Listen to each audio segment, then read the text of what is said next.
The 96 season. The cool weather has not kept the fans at home. They're ready for the Pontiac Excitement 400. After 2 races, there are several who finished in the 95 season top 25 in points that are not in the current top 25.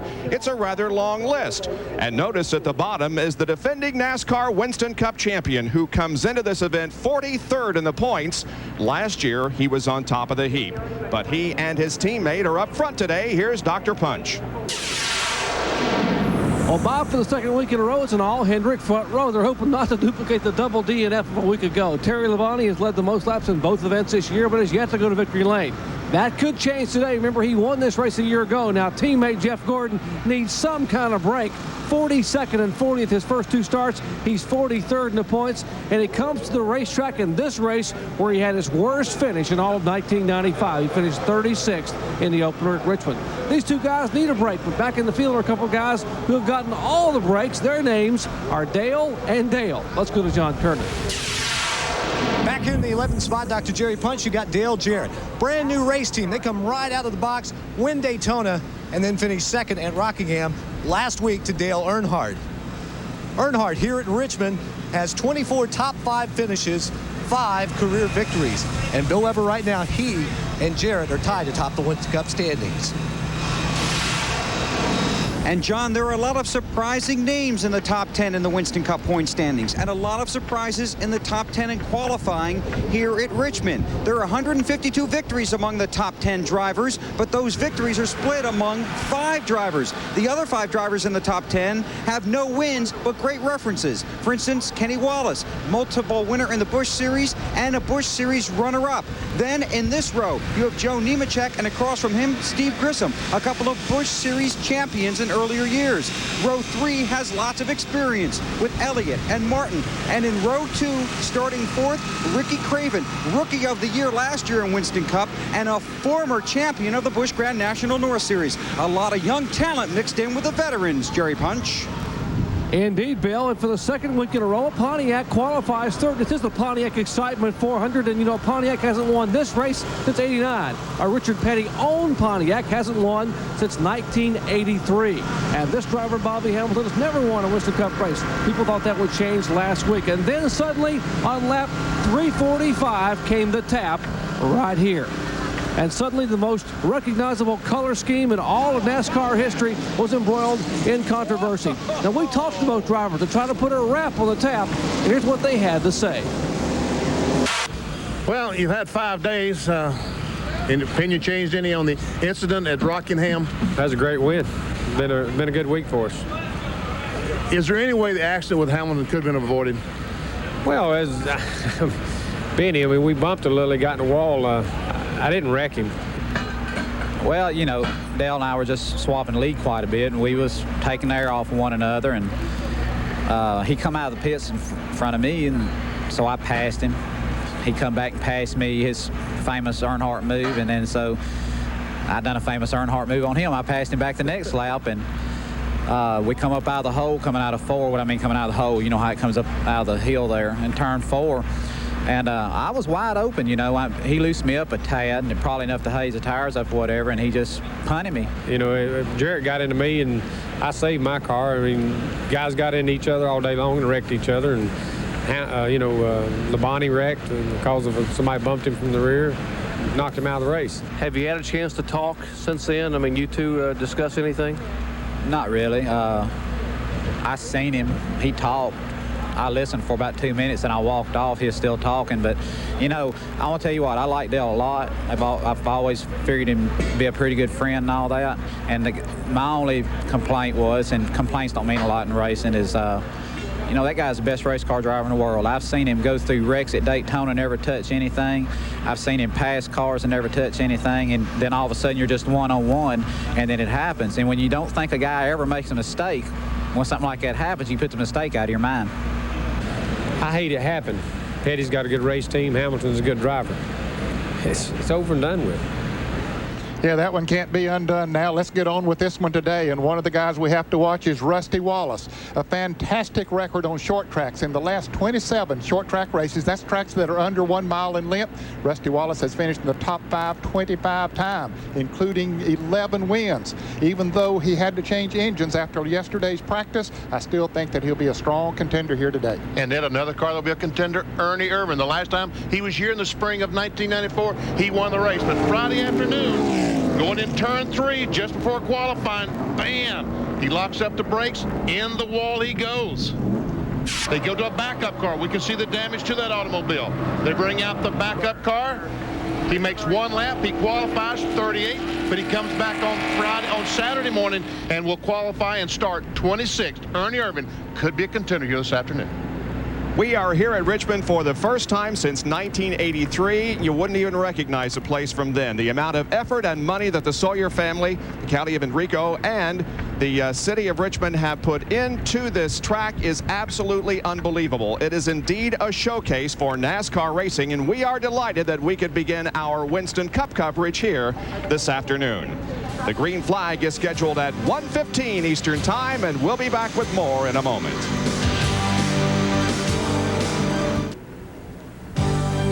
ESPN Speed World coverage of the Pontiac Excitement 400 is being brought to you by Pontiac, proud sponsor of the 1996 Olympic team. We are driving excitement. By Allied Signals Fram filters, you can pay a little now or a lot later. By Texaco Havoline Formula 3 motor oil, controls oil volatility and highlights vaporization. Add more life to your car, take it to the star. And by the NASCAR Story to order, call 800-71-NASCAR. Standing by now as the national anthem is about to be presented prior to the start of this 400-lap race here at Richmond International Raceway. With our national anthem sung by Officer Scott Trickett of the Henrico County Police Department.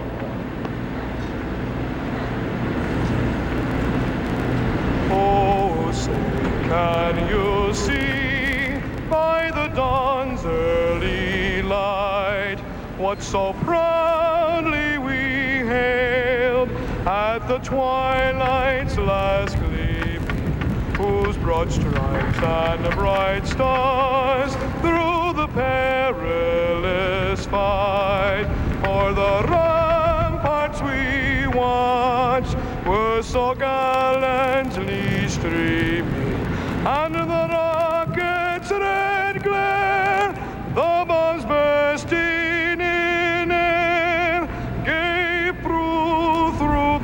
night, that our flag was still there. Oh, say does that star-spangled banner yet wave o'er the land of the brave and the home of the brave.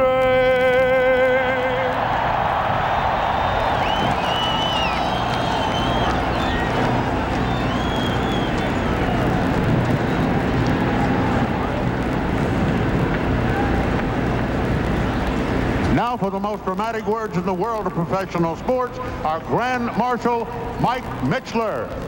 Gentlemen, start your engines.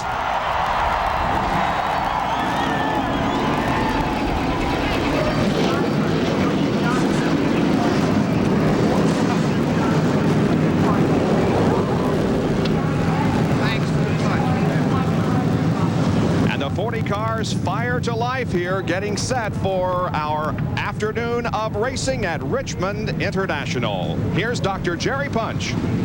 Bob, one of the reasons for the popularity of this racetrack with the viewers at home and the fans here is that it's a combination of the intimacy of side-by-side short track racing and the nose-to-tail 150-mile-an-hour straightaway speed drafts of a super speedway.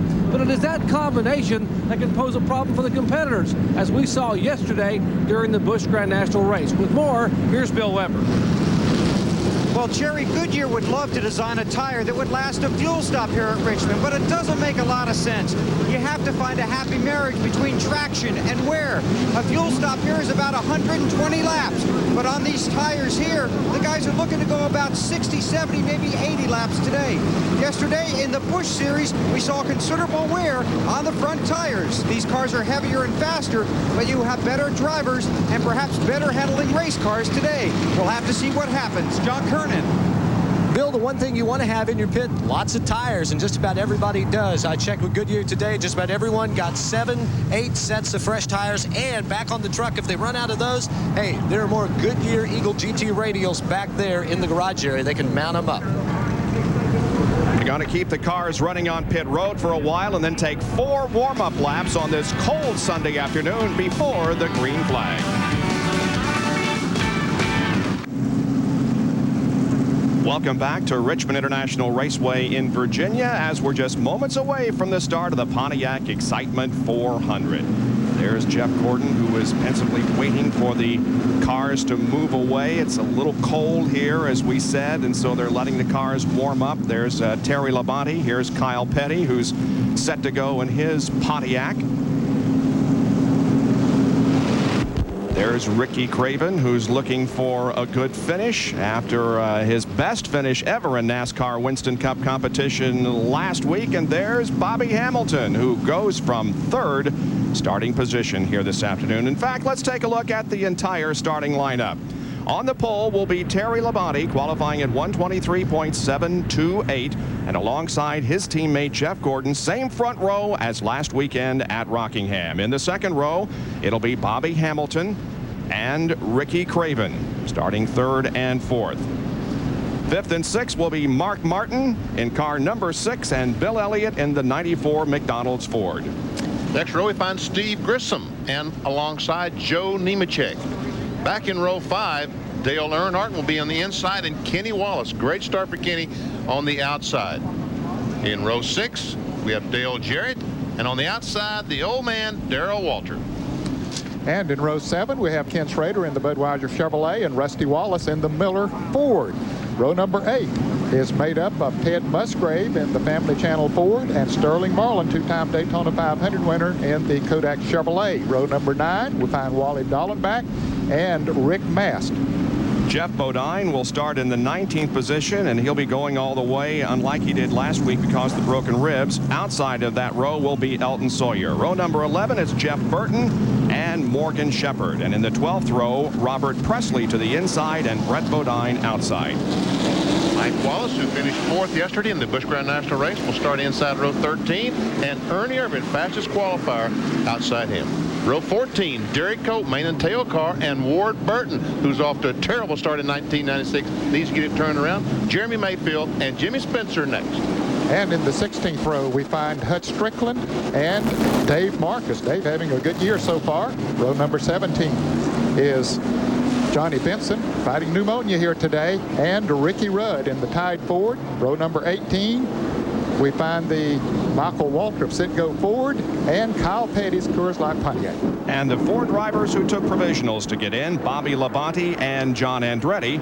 And in the 20th row, starting 39th and 40th, it's Lake Speed and Bobby Hillen. And Johnny Benson, as Ned mentioned, is suffering from pneumonia, and the car doesn't appear to be running very well. And he's got bigger problems with pneumonia right now. Yeah, just apparently wouldn't fire. David Green standing by to jump in as a relief driver if Johnny thinks that he needs one. And that car has still not started. They're going to push it around to the garage area and evidently change some of the electrical system in the car because it still hasn't. John Kernan, what's wrong? Well, I just talked to David Green, who is standing by to relief drive if needed, and he told me that Johnny says it feels almost as if either something's wrong with the transmission, it's not getting into gear, the drive shaft may not be connected, it just will not get in the gear, it will not go for him. So they're going to have to bring it down here and get it fixed behind the wall. Okay, so it must not be an engine problem then, just there's something wrong with the drivetrain.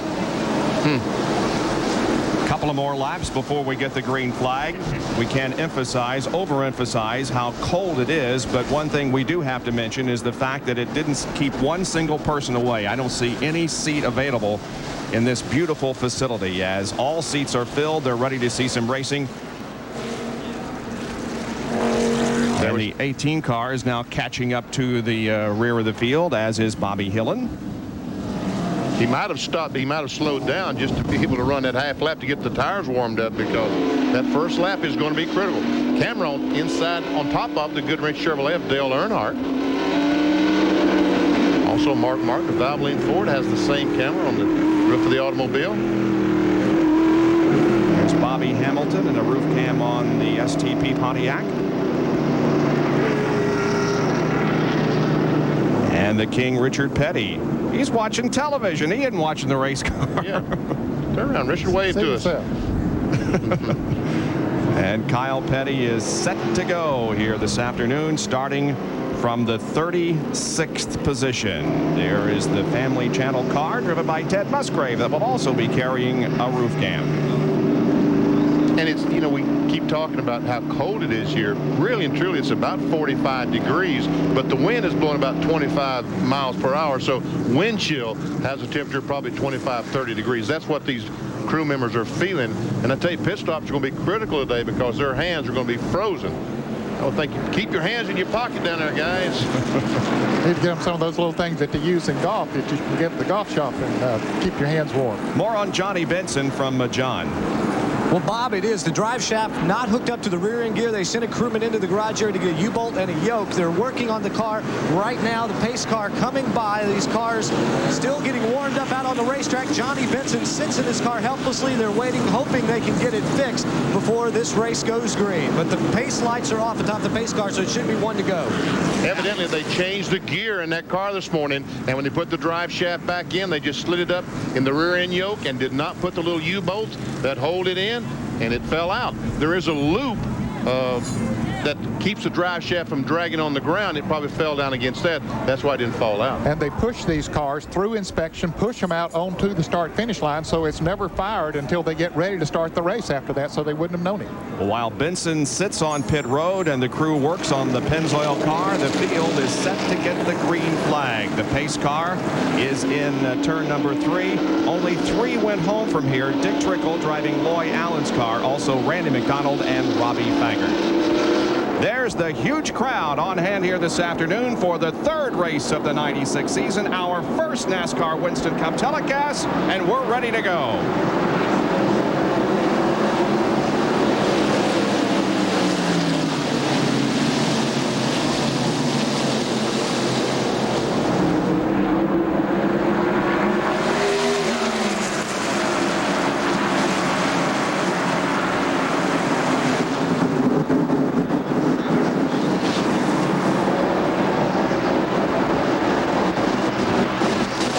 Benson rolls out of the pit area, but he's a lap down as the battle up front is underway. Labonte has taken the lead, but look at Bobby Hamilton getting past Jeff Gordon for second. And now Hamilton has his sights set on the lead. Boy, he went into that turn very hard, slipped a little bit. Lost just a little bit of momentum he had, but he's coming right back. Mark Martin and Ricky Craven are running together on the racetrack for 4th. From the roof cam on Bobby Hamilton's car, you can see how close he is to the leader, Terry Labonte, as Mark Martin tries to get underneath Ricky Craven back there for 4th position, and Hamilton again bids for the lead. He's got a nose up there. And Labonte's going to give him that room because it's too early in the race to really be contesting these spots, and Hamilton, I think, is going to take the lead in the STP Pontiac. Yes, he is the leader. Continued where he left off last week. Side by side, Mark Martin takes the spot away from Ricky Craven. That's the 4th position. Martin in 4th, Craven 5th, and it's Bill Elliott, Steve Grissom, Dale Earnhardt, Joe Nemechek, Kenny Wallace, and Dale Jarrett. Look back on Craven from Mark Martin's camera. That's in the rear bumper of the Valvoline Ford. Here's Here's Brett Bodine in the 11 car to the inside of Darrell Walter, or rather Ricky Rudd, trying to get to the inside as a whole bunch of cars now are side by side behind that. And some of them trying to use that high groove, Bob, in making passes back in that area. Kyle Petty tried to look on the inside of Brett Bodine, but Brett was using that low groove. Mike Wallace trying to go on the outside of Kyle Petty, the Heilig Meyer's car. Heilig Meyer's is based here, and Jeff Gordon takes over the second spot from his teammate Terry Labonte. Gordon making the move in turns 3 and 4, going to the inside of Labonte. So now it's Bobby Hamilton, who led 36 laps last week at Rockingham up front. And Gordon in second, and some great battling going on toward the rear of the pack. Kyle Petty leading this group into turn 1. Mike Wallace was on the outside last lap. This side he's on the inside and takes the spot away from Brett Bodine. There comes Dave Marcus on the inside, John Andretti. And look at Benson go. Made it 3 abreast. Took the spot away from Hut Strickland. That's Hut in the 8, the red number 8. Lake Speed, the blue number 9 on the outside. And Michael Waltrip and Bobby Hillen are bringing up the tail end of that pack. And Benson has a lot of room to make up, but he's trying to do it. He goes to the inside there of John Andretti, making it 3 wide. Oh, we have contact, and Michael Waltrip spins in turn number 4, and Strickland amazingly didn't hit him. And the caution still hasn't been thrown. Michael's waiting for the caution, and they're waiting for Michael. Finally, Michael wanted to get out of the way, get out of the middle of the racetrack. He takes off, and there will be no caution flag.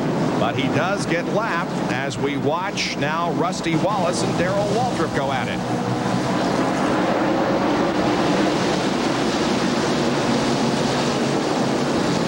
Let's take a look at what happened back there in the 4th corner as 3 wide racing was happening.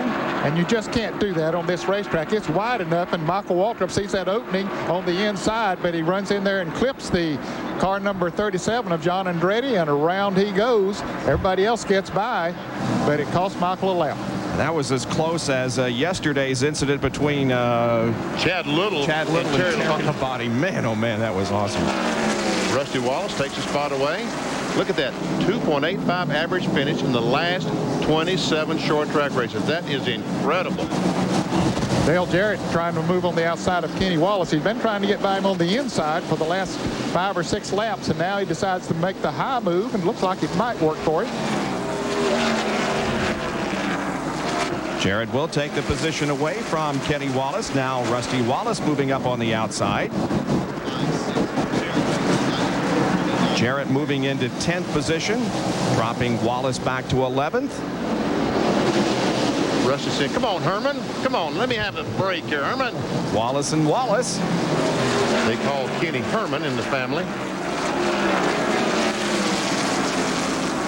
Sterling Marlin, Darrell Waltrip, and Ken Schrader coming up behind.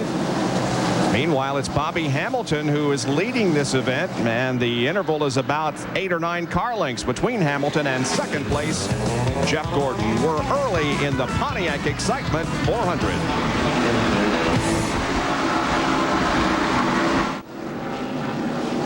Well, we got a lot going on here at Richmond. Ernie Irvin in trouble. Hut Strickland got into trouble. And Wally Dallenbach was an innocent victim. Now, here is the first incident that we had. The car involved in the first incident. That's Hut Strickland. He spun over in turn number 2. Got the car in to get some new rubber on it. There's damage to the left rear of Hut Strickland's Circuit City car, and there's damage to the front of Ernie Irvin's Texaco Havoline Ford. And John Kernan is in Strickland's pit. Well, they've already replaced the right side tires. Now some crewmen pulling back on the left rear quarter panel. I tell you what, it's smashed up pretty good inside. They're going to have to get a sledgehammer out or something and beat that thing in, because the left rear fender rubbing against the tire. They're going to have to get that clear before Hut can go out. But he sits here on pit road already down a lap. Now the deck lid has come loose from the hinge, so they're going to have to push that down. They just got the good old-fashioned mess of that number 8 Circuit City Ford. Let's go down to Ernie Irvin's pit. Well, these guys are going to work on the front right side. Heavy damage there. The hood is buckled. They'll try and bang that out. There's damage to the left side. He's obviously rubbed tires with somebody on the left side of the car. The tire on the left side is pinned in by the sheet metal, so they're going to have to pull that away before they can change tires. It looks like they're going to try and do the sheet metal repair, then send Ernie back out and bring him back around and do some more repair. Waiting for the pace car to come around. Ernie revs the engine and he's on his way, but folks, he'll be back. Several other cars making pit stops, but Irvin and Strickland repairing damage, as is the case with Wally Dallenbach. Now, here's what happened. The field had just gotten the yellow flag, and Irvin just ran into Wally Dallenbach, it looked to me like, Ned. That's the way it looked, and this had nothing to do with Hut Strickland other than the fact that the caution flag came out. Over here, there's Strickland spinning out on another part of the racetrack, and they came by and got the caution flag here, and Ernie Irvin and Wally Dallenbach got together. And Strickland is back in.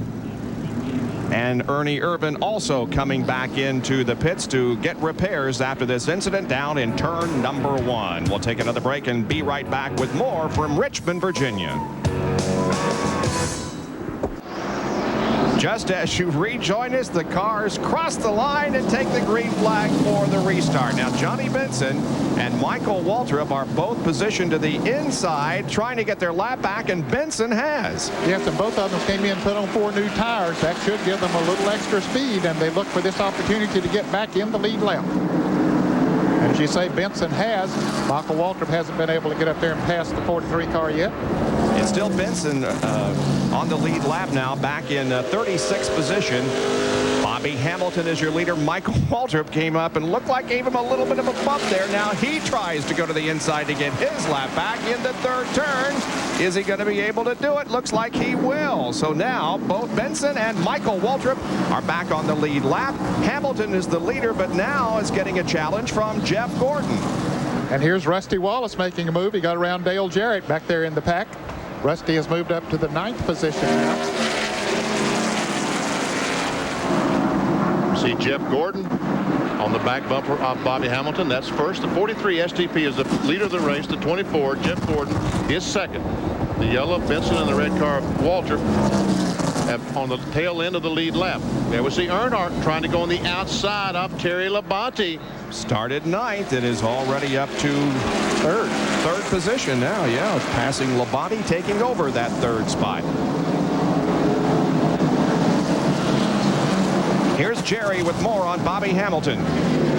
Guys, a moment ago, Robbie Loomis radioed his driver and said, you know, easy does it, easy does it. Said, don't abuse the car. Remember, the tire concern. And Bobby said, I'm not. But I wanted to lead a few laps and then settle in and get comfortable. But I'm so comfortable up here leading, and I'm really not punching the car. And Robbie said, fine, just be very careful with those front tires. We told you that Bobby Hamilton led 36 laps last week. He also led 5 laps on this racetrack last fall during the night race. Oh, Michael Waltrip and Johnny Benson came together. Oh, some heavy contact that time. And Benson spins right in front of the leader. Just kisses the wall. And there's no caution out yet. Yeah. Now there is. And Michael Waltrip is going to race as hard as he can to get his lap back. Benson gets his car going, but he will lose 1 lap. Just after he got back on the lead lap, he goes a lap down again, but Michael Waltrip is going to benefit from all this. Let's watch the race to the line here, and yes, Michael Waltrip will be back on the lead lap. By the way, we mentioned that Wally Dallenbach was also involved in the incident earlier. He's behind the wall. This is the reason for the most recent caution. There we see the contact between the 2 cars as they go down in the corner, and Hamilton goes up and almost runs in the back of Michael Waltrip. Michael jammed on the brake trying to avoid Benson and almost got Hamilton in the deal. Not a whole lot of damage probably to Johnny Benson's car, but a little bit on the right side. Let's take a look at it from another angle. Watch the tires, watch the smoke when they make contact. Right there, we can see as the tires start rubbing the sheet metal, the smoke boil up, and Benson jams on the gas and just barely makes contact with the wall. And all the cars, the whole field is making pit stops. My goodness. Just a few cars remain on the track, about 7 of them. Everybody else is in for a pit stop. Here's Jerry Punch. 4 tire change. This will give the crews a chance to look at the tire wear concerning about the right front and left front tire. The Jackman falls down here. Let's check it down in the Labonte pit with Bill. 4 tire change for Terry Labonte. Fuel's already in and the car is away. Now to you, Jerry. Left side tires on the Bobby Hamilton car. Meanwhile, Jeff Gordon's crew has already changed 4 tires. The defending series champion is down and away. Gordon is complaining that his car had a push going in and was very loose coming off the corner. They were going to make an air pressure adjustment on the 24. Now, figure out who's in front of that bunch there, guys. Yeah, I'm glad that's NASCAR's job. Let's take a look at how Earnhardt got through this.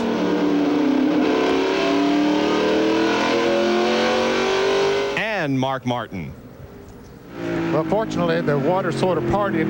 The car that was spinning, Johnny Benson, went high, and they were able to just drive right under it. Ernie Irvan comes back into the pits for a stop. He completes his service and rolls back out. Here's John Kernan in Hut Strickland's pit. Just an update on Hut Strickland, who's been sitting here on pit road. The left front shock was broken, the mount there, and also the lower control arm bent on the left front. Hut's still sitting here as Felipe Lopez and the crew are trying to get that fixed up. Michael, or I should say, the 30 car, Johnny Benson Jr., has taken on 4 tires, and they've checked the toe out. Apparently the toe has been knocked out on that car on the right front, so they have checked that and sent Johnny back out on his way. So while Hut sits on pit road, the cars are still under caution on the racetrack, and we'll be right back. We've just gone green, have some new faces running up front. Jeff Bodine is the leader of the race. Running in second spot is Ward Burton, then Dave Marcus. Now the 28 car of Ernie Irvan is a lap down. Johnny Benson, we understand, has a possible bent A-frame on the 30 car because of his contact with the wall up in turn 3 and 4. Now, some cars didn't pit. Jeff Bodine was one of those. Dave Marcus actually was the leader when the green came back out. He's dropped back a little bit. He didn't pit, and neither did the 22 car of Ward Burton, nor Elton Sawyer in car number 27. A couple of other cars up there. There's Ken Schrader in the Budweiser Chevrolet. He only took on 2 tires. John Andretti only took on 2. Most of the other front runners did take on 4 tires. And we see Earnhardt has been able to pass Jeff Gordon since the green flag has flown. Gordon was in front of him after the pit stop, but in traffic, Earnhardt was able to get by. Now Dale takes a position away from Elton Sawyer and brings Jeff Gordon along behind him. Earnhardt is in 4th and Jeff Gordon in 5th position as the positions are changing up front, with some of the guys who came in and got some fresh tires are passing those that are on old tires. Looking back from Mark Martin on to John Andretti and others. And Dale Jarrett there on the right. As we mentioned, Andretti only took on 2 tires, and that might be telling on him a little bit. Did give him good track position. But boy, the 4 new tires here at Richmond mean so much.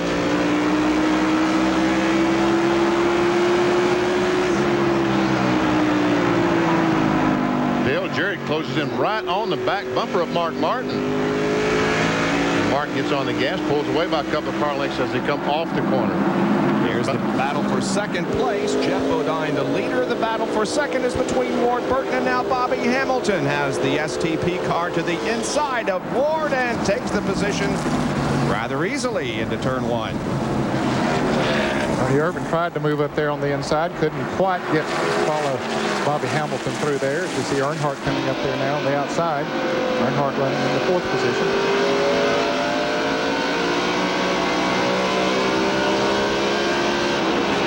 Ernie has position on Ward this time, going down in the corner.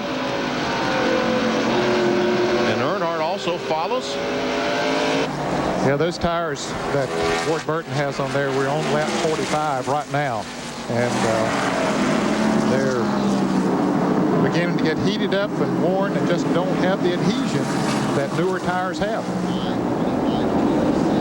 Now Jeff goes by Ward Burton on the inside.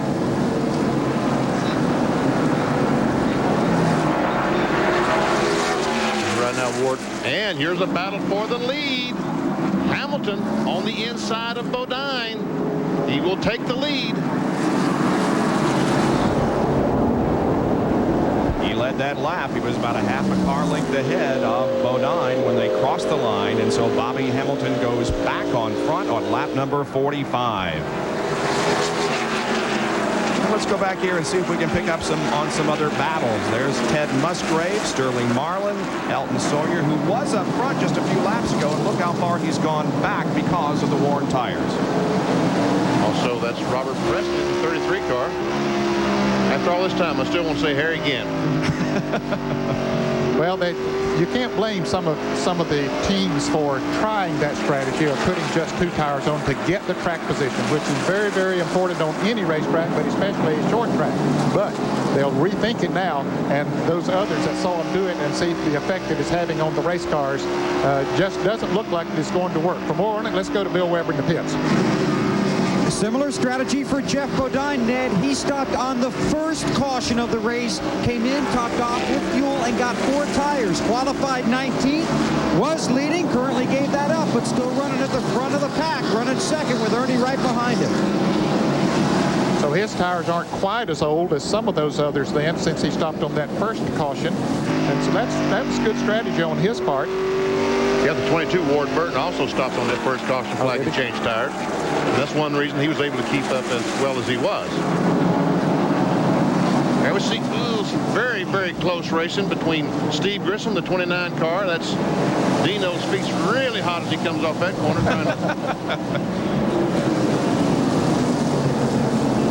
He had a close call earlier, and Ted Musgrave had the bird's eye view. Watch to the right there. Started to make it 3 abreast on the outside and said, no, I probably shouldn't do that. So he dives down in the corner on the inside, and boom. Elton didn't realize he was going to be there. Some contact.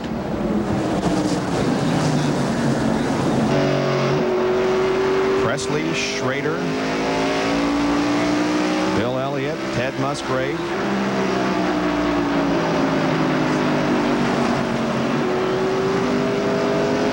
Probably charged down into these corners to this going down in turn 1, probably at 140, 50 miles an hour there, and slam on the brakes. Use a tremendous amount of brakes here at Richmond to slow these cars down. Good battle between the 3 and 24 cars for 3rd position. Earnhardt has the 3rd position. Jeff Gordon now wants it back. Bodine is in 2nd place in the 7 car. Ernie Irvin in the Texaco 28 car is a lap down. He's in 36th position. Here's some almost 3 abreast racing. Wallace, Schrader, and leading the charge, Ted Musgrave. And while that was happening, we watched that. Let me tell you that Jeff Gordon did, in fact, pass Dale Earnhardt for the 3rd spot. And now he sets his sights on the 7 car of Jeff Bodine, running 2nd. Meanwhile, Ernie Irvin has been able to get past Bodine, but he's still got a long way to go before he gets his lap back, because Bobby Hamilton has checked out. Here's the battle for 2nd. Oh, and Jeff Gordon is to the inside of Bodine, and I believe he's going to take the spot away. It's close. It is close. I hate to have my finger between those 2 cars. Now he's going to get the spot, and Dale Earnhardt will now try to, and Dr. Punch. It's a good run for Jeff Gordon, Doc. Well, it's the kind of runs they had last year that led them to a championship, Bob. Something we haven't seen, at least in 1996, out of Jeff Gordon.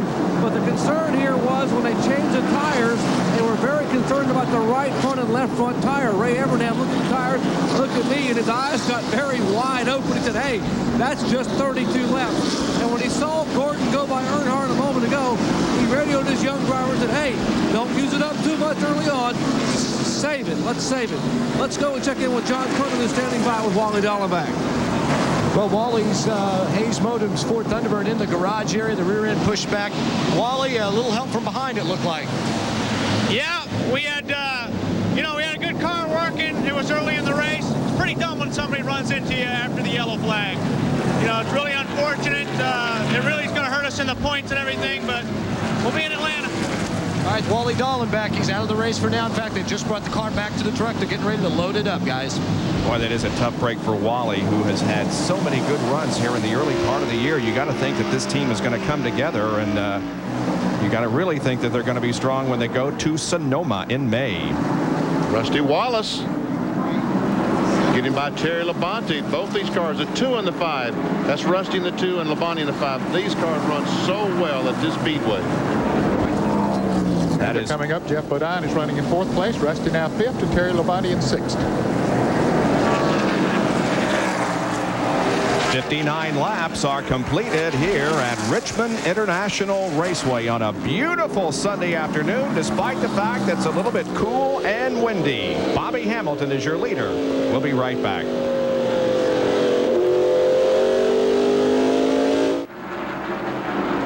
Pontiac Excitement 400 from Richmond International Raceway in Virginia is being led by a Pontiac, and the driver is Bobby Hamilton, who started in 3rd position and has been as low as 7th, but has led a total of 48 laps so far.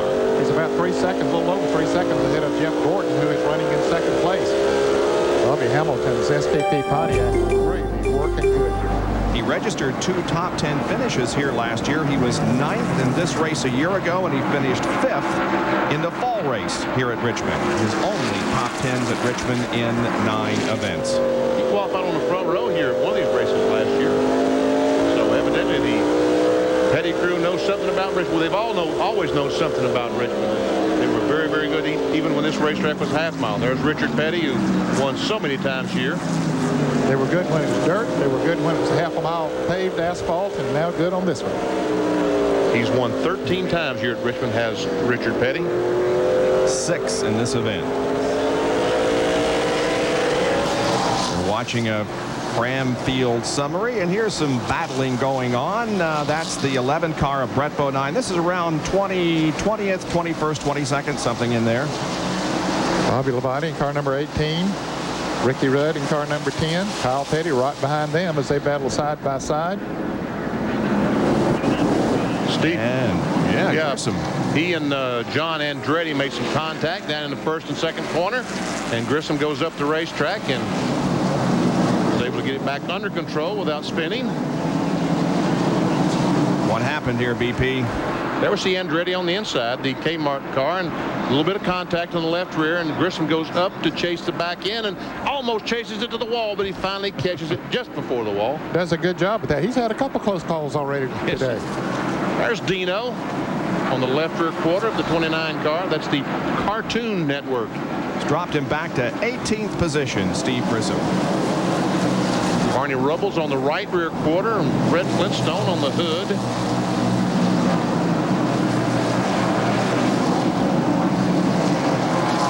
Here's Bill Elliott along with Ted Musgrave and John Andretti. This is 12th, 13th, and 14th. John Andretti started 38th. He was the first to qualify on Friday and ended up the 2nd slowest. Had to take a provisional to get in, and now look how far he has come, all the way up to 12th. Yes, he's one of those cars that Ned Jarrett talked about that just changed 2 tires trying to get that track position, and man, does it work for John Andretti. Bobby Hamilton, still the 43 car, leading the race. Just put a Michael Waltrip, the Sitco car, a lap down. There we see Bodine in the 11, Brett Bodine, and Kyle Petty in the 42. Rick Mast in the 1 car. That's a Pontiac this year, if you're not aware. Also, Hooters is a sponsor rather than the Skoll folks. 22nd, 23rd, 24th, and 25th here. And Bobby Labonte in the 18, the green car. Now these guys are about a third of a lap in front of the leader, Bobby Hamilton, but he's coming up. He's lapping some race cars out there. He just put a lap on Michael Waltrip and Elton Sawyer. Joe Nemechek has gone a lap down. Bobby Hillen and Dave Marcus. So Bobby Hamilton setting a pace out there that's putting a lot of cars a lap down. And a battle for 5th here. Jeff Bodine in the 7 and Terry Labonte in the 5th. Labonte, of course, our pole sitter for this race. Last time you saw Terry Labonte, which was about 10 laps ago, he was right behind Rusty Wallace. Well, Rusty, as you can tell by our scoring pylon on the left side of the screen, was able to get by Bodine and drive off by 15-20 car lengths. But Terry Labonte's had trouble getting by. Yeah, in fact, Rusty Wallace might either be the fastest, if not the fastest. He's the second fastest car on the racetrack right now. He is gaining on Dale Earnhardt, who is running in the third position. And even gaining on Jeff Gordon. There he is. And this is how far he has come. Rusty Wallace starting the race in 14th position.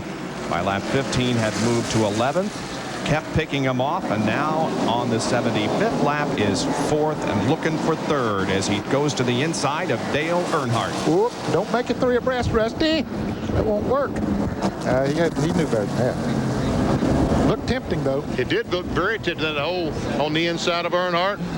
And we've got a crash. Jeff Bodine is in the wall in the QVC car up in turns 1 and 2, and the caution is out. Car is up against the wall, and there won't be any other car involved. Looks like there will be some damage to the left rear. Yes, there is.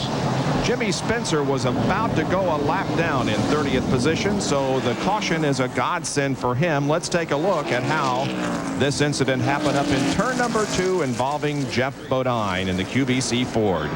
Well, we'd seen Terry Labonte trying to get around Jeff, and he's not close to him there, but he does come down and clip the Dave Marcus car, number 71. They make contact, and it sends Jeff around and back into the wall. There's Sterling Marlin and Dale Jarrett both getting by. So a tough break here for Jeff Bodine. And pit road is open, so those on the lead lap going to be making their way to their respective pits to get some fresh tires and some fuel. And many of them will welcome this opportunity. They've been out there a little while on those tires. Jerry is in Bobby Hamilton's pit. Well, 37-year-old Bobby Hamilton brings the STP Pontiac in. 43, 24, and 3 stacked. As you watch them top to bottom, STP Pontiac. Middle of your screen is the Gordon car with the Chevrolet. Bottom of the screen, the Goodrich Chevy. Watching the crews now go to the left side, put left side tires on. Problems with the right rear a little bit on the 43 car. Now they come to the left side as they watch left side work being done. And Earnhardt is down and away, 23.4 seconds, 23 flat for Gordon, and a little bit of trouble with the right rear on the 43 car. That cost Hamilton about 2.5 seconds here in the pit. And remember, they can only use 2 impact wrenches on these pit stops. That's why he had to go back around and change that left rear tire after he had trouble with the right rear. That's why the pit stop was a little bit slow. Here's how the incident looked from Jeff Bodine, from Mark Martin's in-car, actually the roof cam up ahead.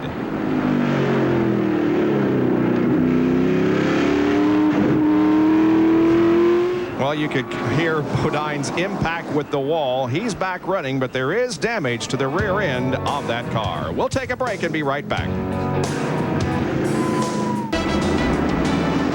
All right, Mike, and just as you return once again, the green flag comes out, and we are back to racing on lap number 85. And at the front of the field is Jeff Gordon with Rusty Wallace running second. Now, at this time last year, Jeff Gordon had already won a race at Rockingham. This is the first time that he has led a lap in 1996.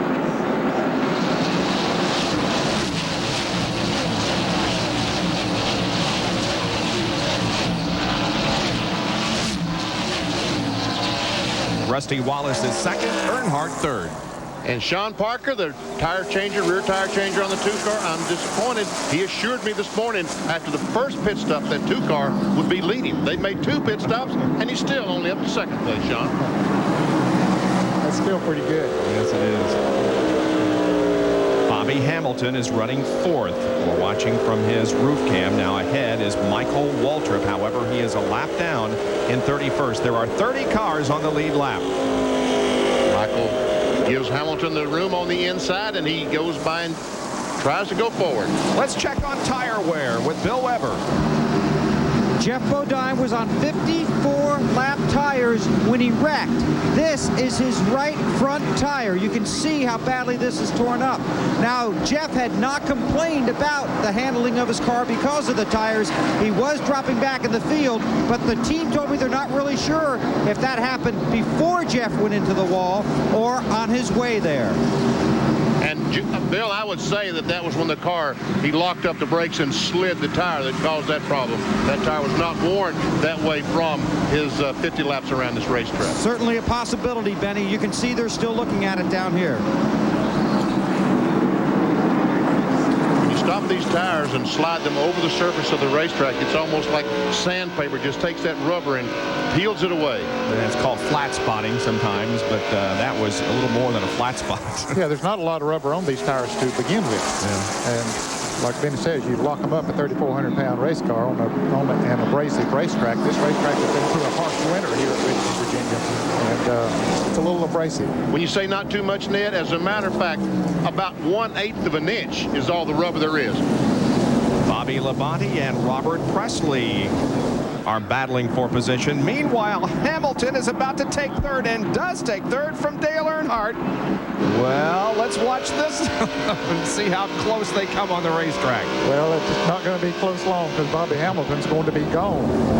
Man, that car is hooked up. It really is. You got to think that this is a winner soon in Winston Cup racing.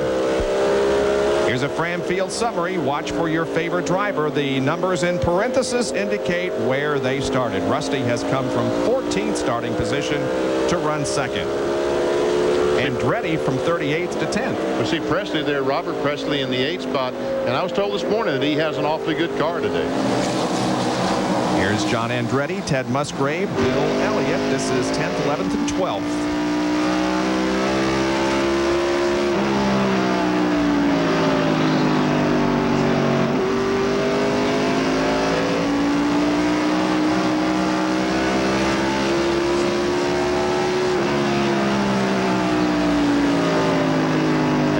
This Robert Presley, we see the green car has just gone past the 4 car of Sterling Marlin, taking a spot away, and they're still contesting this position. And Elliott is saying, I wish somebody'd win so we can get in line here. Somebody do something. Yeah, he don't know which one to follow. There's Joe Nemechek coming along behind Bill Elliott. Now, the 75 of Morgan Shepherd is not on the same lap as those other cars. Morgan had just gone a lap down when the caution came out. He and Jimmy Spencer were running together, and Spencer got a break and didn't get lapped, and Morgan did. Nemechek is also on the same lap as Andretti and Musgrave and Elliott. Yeah, Nemechek's car was really, the handle went away on it, and he got lapped pretty early in that last green flag segment. Well, there are your top 3, plus Johnny Benson, Gordon, Rusty Wallace, Bobby Hamilton, and not too far behind Hamilton is 4th place Dale Earnhardt. There he is, moving to the inside of Johnny Benson, who is now 10 laps down after a bad start. There's the roof cam on the Goodrich Service Chevrolet. And now we switch to Bobby Hamilton. Let's check out this battle that rages on between Andretti and Musgrave. Well, they're having a good time out there, aren't they? No, they're not, because their leaders are driving away while they're trying to contest this spot. Bill Elliott's not having a good time because he still don't know which one to follow. See, here comes Musgrave up there again. Andretti's giving him plenty of room. Now he gets the spot. Yep. Wow, he had to work for that one, didn't he? Andretti's 10th, Musgrave 11th, and Bill Elliott is 12th. There's your scoring pylon on the left. John Kernan has more on John Andretti's run so far. Bob, I was talking to Tim Brewer this morning, and he told me, hey, despite the fact they had to use a provisional to get in the field, they haven't changed a spring, a shock, anything on that car this weekend. It just so happened on their qualifying laps, apparently something mismatched set of tires. Those happen to be the slowest laps they ran this weekend. Tim said he hoped that he gave me something to talk about today. Well, obviously they have right now, running near the top 10. And John seems to be pretty pleased with the car right now. It's gained 28 positions since the drop of the green flag from 38th to 10th. Well, we have a Chevy, a Ford, and a Pontiac. Top three. That's what I call parity. And there we have the lead change as Rusty Wallace takes the lead. The Miller Ford, and here comes Hamilton in the Pontiac. Taking second place away from Jeff Gordon. Is this the first time Rusty has led this year also? Could possibly be. Could be, yeah. Rusty has 5 wins here at this racetrack. Bill? And he's got a brand new motor in that car today. They ran final practice, then something went through the oil pump, and Robin Pemberton told me they found metal shavings in the oil filter. They changed motors this morning. They think they're going to be pretty good. When you ask Pemberton how they're going to run, he usually just shrugs his shoulders. But this morning, before this race started, he smiled. He said, I think we're going to be pretty good here. Rusty won here last year and might be on his way to victory lane again this afternoon, and that would really help this team make a big move in the points. He won this race in 1989, and his other victories have come in the fall race in 89, 92, 93, and as you mentioned, in 95. And Bobby Hamilton has had enough of Rusty being in front, and now Hamilton goes back to the top spot. But Ned, some of our folks have checked, and you're right, that is the first lap that Rusty Wallace in the Miller car has led this year.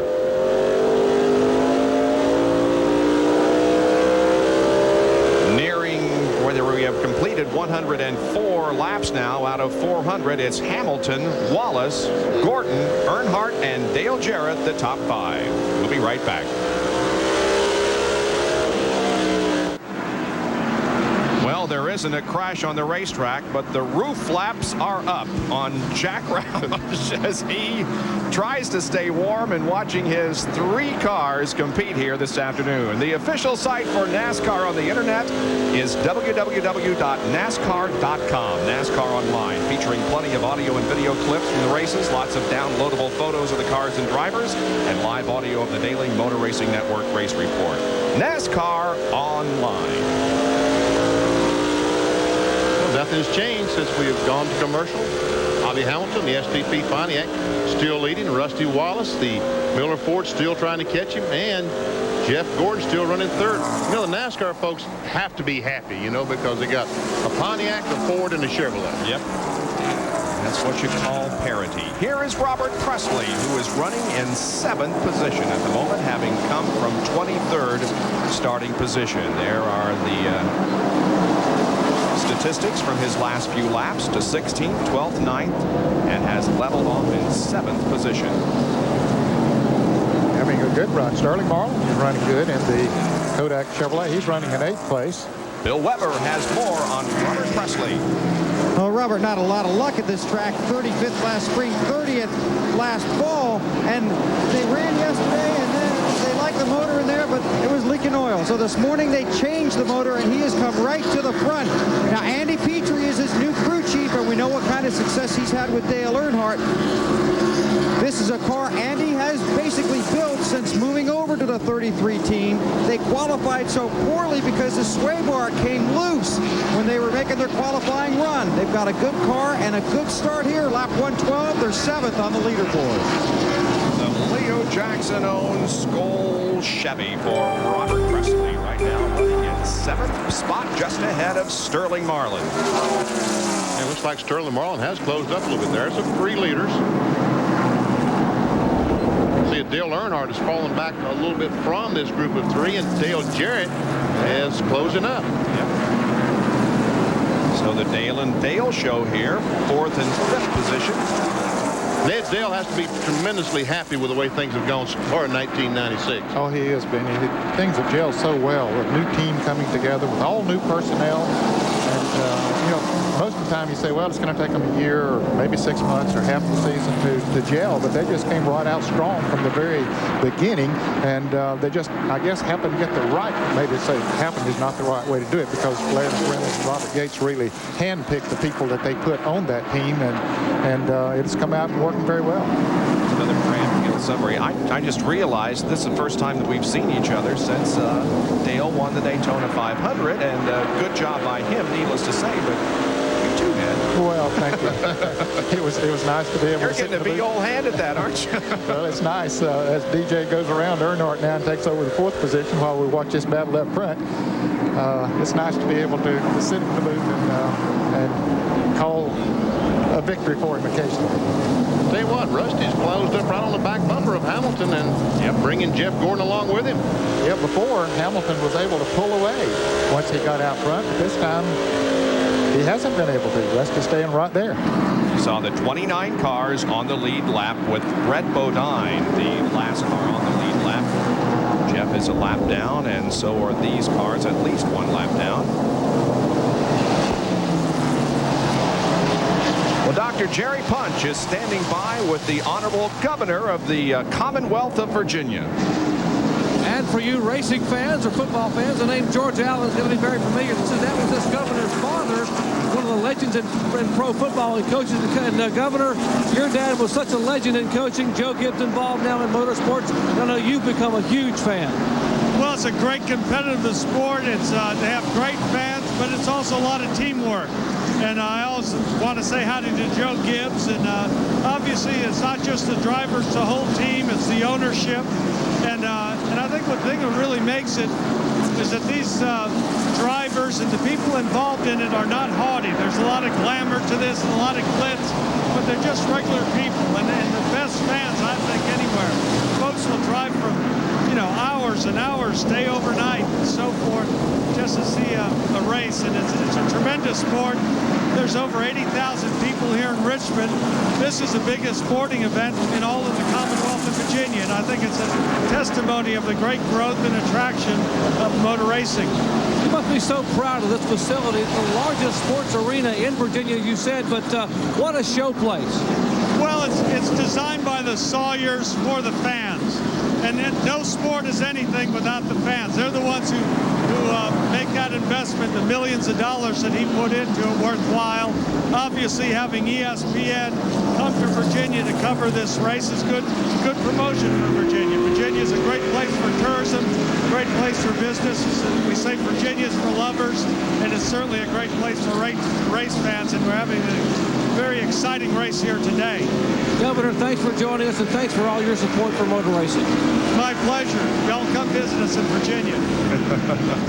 This is a great place to visit, as Mark Martin has just taken 5th position away from Dale Earnhardt. People are so laid back here, and the governor mentioned that this place, and one of those signs just outside the main gate here says that this place is fan friendly, and indeed it is. It's a great place to come and watch a race, and again, the people in Rico County and the city, not only the racetrack is fan friendly, the community is fan friendly. The motels don't jack up the prices. The restaurants don't have a different menu for race week, and other times it's just, they come in and say, come on in and we'll charge you the same thing we charge Monday, Tuesday, Wednesday in the middle of July. So thank you very much for that. Yep.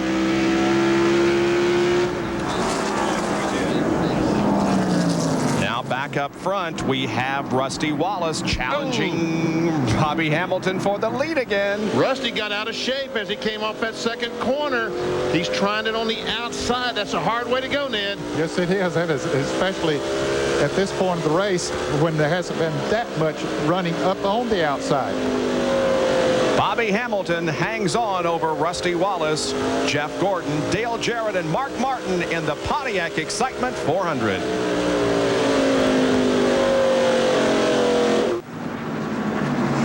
In July, maybe when we even come here later in the year, people are going to say, I really needed that much to keep me warm. Yeah, it's pretty cold here today, but it again has not deterred the fans from coming out to see their favorite drivers. Well, look at this. It is still a 1-2-3 situation. Hamilton, Wallace, and Gordon as they put a lap on the 11 car. And Brett Bodine is shown in 29th position, so there are still 28 cars on the lead lap. Clear. I say, let's go. Let's go. Kyle Petty gets around Kenny Wallace. Moves into 18th, Ned. And his spotter tells him, let's go. But Kenny Wallace, he wants to go too, but not going to work on the outside. Spotter being the cheerleader. Back Terry Labonte and Sterling Marlin are in 8th and 9th position. Sterling headed up into the second group to see if he can pass it. Meanwhile, John Andretti is right there also. Yeah, he has caught those cars. Terry Labonte just passed Sterling Marlin just the last lap or two, and now he's about to be passed by John Andretti. Move Andretti into 9th spot and Sterling back to 10th.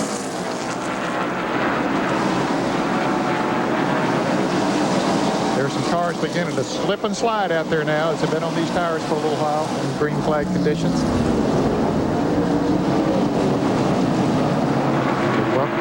Welcome an opportunity to come in and get some new tires on them. Boy, it's been a season of bad luck so far for Terry Labonte, right, Bill? Boy, you're not kidding, Bob. Fortunately, he started on the pole last week, started on the pole here today, maybe going to turn it around. Car not handling all that well, but they're starting to move through the field. But here's the big bad news for Terry Labonte. During his last pit stop, Terry ran over his favorite drinking cup, Batman. This is all that remains. So this team is going to have to go to a backup drinking cup. 508 consecutive starts for number 509. Terry's going to have a new drinking cup here in the Winston Cup Series. Let's go down pit road to John Turner. Well, an anxious moment for Bobby Labonte's crew just moments ago as Bobby radioed in and said he thought he had a tire going down the car, and all of a sudden gotten extremely loose. They told him to keep it out there. They watched him go by, and they told Bobby the tires look like they're okay. They look like they're fine. So to stay out there, we should be seeing pit stop soon, because I tell you what, a lot of guys getting very loose out there on those worn tires. Bobby Labonte right now is running 25th. And Still on the lead lap. Yeah, there are 26 cars on the lead lap. Jeremy Mayfield is the last car on the lead lap right now. Mike Wallace won a lap down a little bit ago, and so did Jimmy Spencer. Right after we saw Brett Bodine go a lap down. Here's an amazing statistic. In all of last year, Bobby led 130 laps, and so far in a little more than 2 races this year, he has led 136.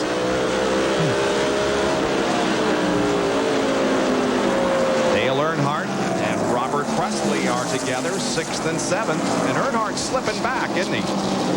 Yes, he's just not able to go in that Goodrich Chevrolet like he was earlier on. It could be that they made a change the last time they made a pit stop, and that change did not work. So the next time that we see the Goodrich Chevrolet in the pits, I'm sure that David Smith and Bobby and those guys, Richard Childress, will come up with something to try to help. Presley takes the spot away the hard way from the top of the racetrack, moving Robert to 6th and dropping Dale back to 7th. Robert Presley is running about the same lap times as the leaders right now. He's hanging right in there. In fact, some laps he's running a little bit faster than is Bobby Hamilton. There are the top runners, just about to put another lap on Jeff Bodine, who is a lap down in 34th. And right now, this is kind of stabilized. Nobody is changing positions up front. Oh, Hamilton took a look on the inside of Bodine, and when he got to the corner, Bodine turned left and said, wow. Dale Jarrett has just moved into 4th position. Moved back around Mark Martin. They've traded that position a couple of times here during this green flag run. Uh-oh, there we saw John Andretti and Ted Musgrave are side by side, and up front it's Gordon and Wallace side by side for 2nd. Gordon got a run coming off turn 4, got alongside Rusty Wallace, and is trying his best to take over that 2nd spot, but Rusty's going to try his best to find him back on the outside.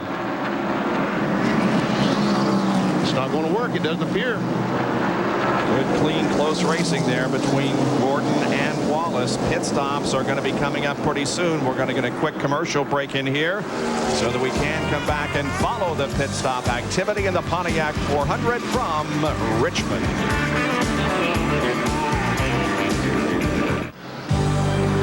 ESPN Speed World coverage of the Pontiac Excitement 400 from Richmond, Virginia is being brought to you by Budweiser, the official sponsor of the 1996 Olympic Summer Games. This Bud's for you by Split Fire. Enter the performance zone with Split Fire Performance V spark plugs. And by the more than 1,250 AutoZone stores across America. AutoZone, the best parts in auto parts. You saw some of the scenics here around the Richmond area, the downtown area, Maymont Park, and Chaco. Robert Presley just took over the 4th position from Dale Jarrett. So Robert continues his move towards the front.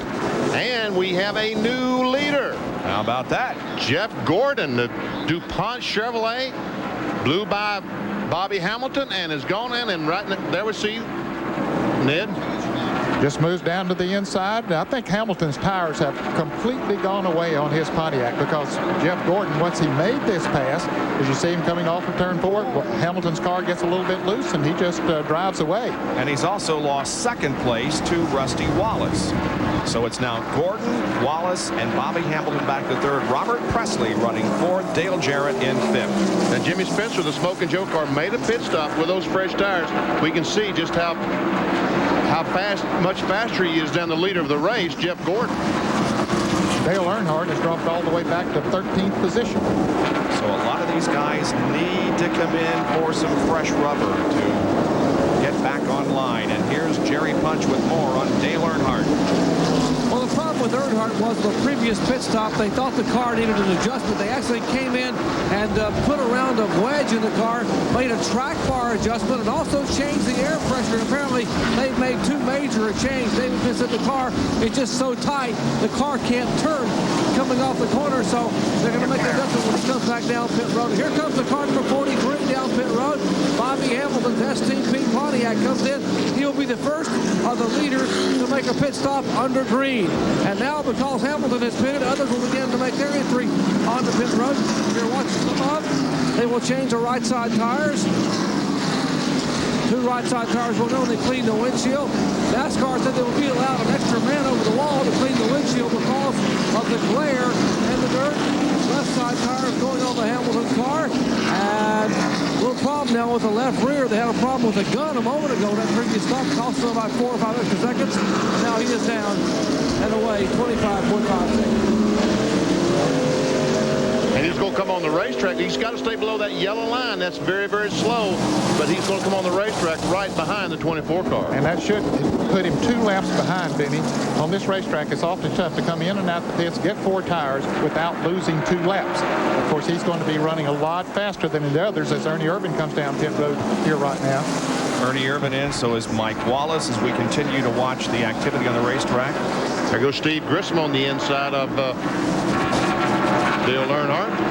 Ernie Irvan, remember, was caught up in a crash and actually was in a crash early in the race and has had his struggles since then. He is 1 lap down in 28. Here's Ken Schrader coming up to challenge Dale Earnhardt for 13th position. Earnhardt has slid all the way back. Actually, I think he's back to 14th because Steve Grissom has gone by the 3 car. Here's John Kernan in Bobby Labonte's pit. It's a 4-tire change. Left side's going on. They also made a track bar and a wedge adjustment on the car. The car just very loose. Bobby gets it, goes down pit road. They're finished with it.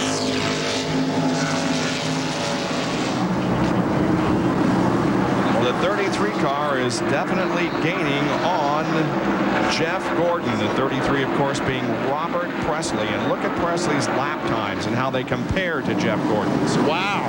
Look at that, 23.8 versus 24.3. That's a half second. And there's as always, a tire got in the middle of pit road. He didn't like it over there in the pits. He wanted to roll over there. And Earnhardt has had enough. He's coming in. Yeah, he slid as much as he possibly could out there, as much as he could take. He's got to come in and get some new tires on that Goodwrench Chevrolet. It's a long way down to where he is down at the end of pit road. Here's Jerry Punch. And Ned, you're absolutely right. They just couldn't wait any longer, so we just can't take any more. Then they jump across. They will make an adjustment on the left rear. The left rear window, 1 round, a half a round, 1.5 rounds going out. Extra man cleaning the windshield. And they were concerned about the right front tire. As Jeff Gordon, the leader, also on pit road for his service. Jeff Gordon will get 4 tires from Ray Evernham and Company and a clean windshield. Meanwhile, left side tires going on the Goodwrench Chevrolet.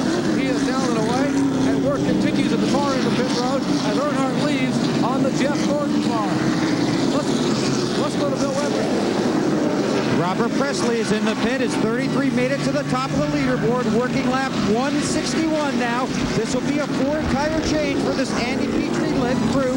Right sides are on. Fuel goes in. Robert sits in the car. Extra man over the wall to clean the windshield. 88 car also headed down pit road. Left side tires on, waiting on the left front. Robert Presley is away. Rusty Wallace also made a pit stop. Mark Martin is coming in as Terry Labonte goes out. There is Dale Jarrett in the red carpet leasing Ford.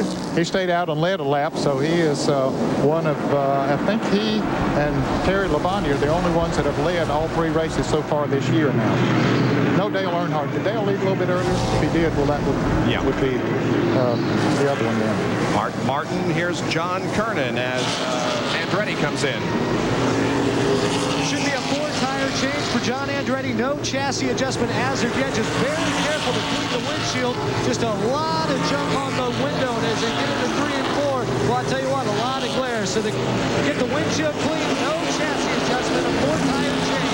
Ricky Rudd is also on pit road. Another 4-tire change as the crew goes to work around the right side. Don't see a chassis adjustment yet. This is a car that won the Phoenix race last fall for Ricky. Richard Broom, the crew chief, who just took over that position this year, told me that no matter what he could do to that car, that he could not get it so loosen up. And his 4-tire change for Rudd, he was down and away. Let's go down to Dr. Jerry Punch. And the car that's coming down pit road was the car that set on the pole in Phoenix last year, Bill Elliott, in the McDonald's Ford Thunderbird. He's the last driver to win from the pole in this race at Richmond, Virginia, back in 1992. A good run for Elliott. He was the leader when he came into pit. He will change right and left side tires. No planned chassis adjustment that we are told by Mike Beam. The car is full of fuel, now waiting on the left front and left rear tire. Problem a little bit with the left front tire. Left rear is already on. They finally get the left front tire on. He's down and away. Bill Elliott rolls back out onto the racetrack. He has a victory here in the Pontiac Excitement 400 in 1992. And Jeff Gordon goes back to the front of the pack. So pit stops have been completed, and Jeff Gordon comes out as the leader of this Pontiac Excitement 400 from Richmond International Raceway. We'll be right back.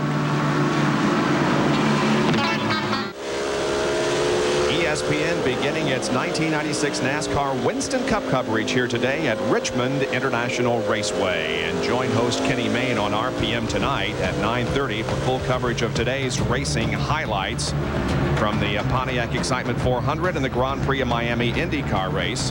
Now, John Kernan this coming week will be on at different times because of championship week. So take note here, Monday and Tuesday at 4:30, Wednesday at 6:30, Thursday at 4:30, and Friday at 6:30 for John Kernan and the weeknight edition of RPM Tonight on the Deuce, Sunday through Friday. There's Jeff Gordon, the leader of the race, coming up on Ernie Irvan, who is in 30th position, just 1 lap down, but is about to go 2 laps down. The second place runner at the moment is a little bit back here, back here, back here. There is Bobby Hamilton. He's second. That's Joe Nemechek in the Burger King Chevrolet, number 87. And Lake Speed, the Spam car.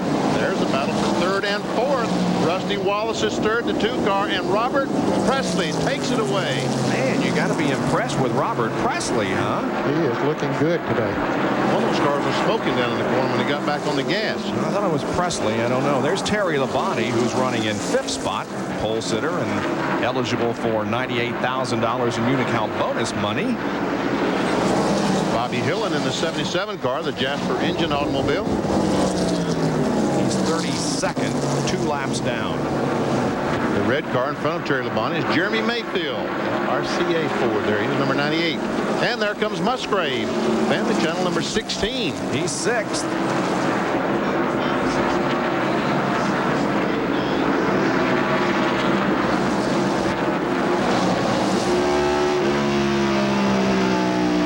There's a camera out the right side of Musgrave's car, and watch how fast those fence posts go by. Man, oh Yeah, man. that gives you an idea just how fast they are going down these straightaways.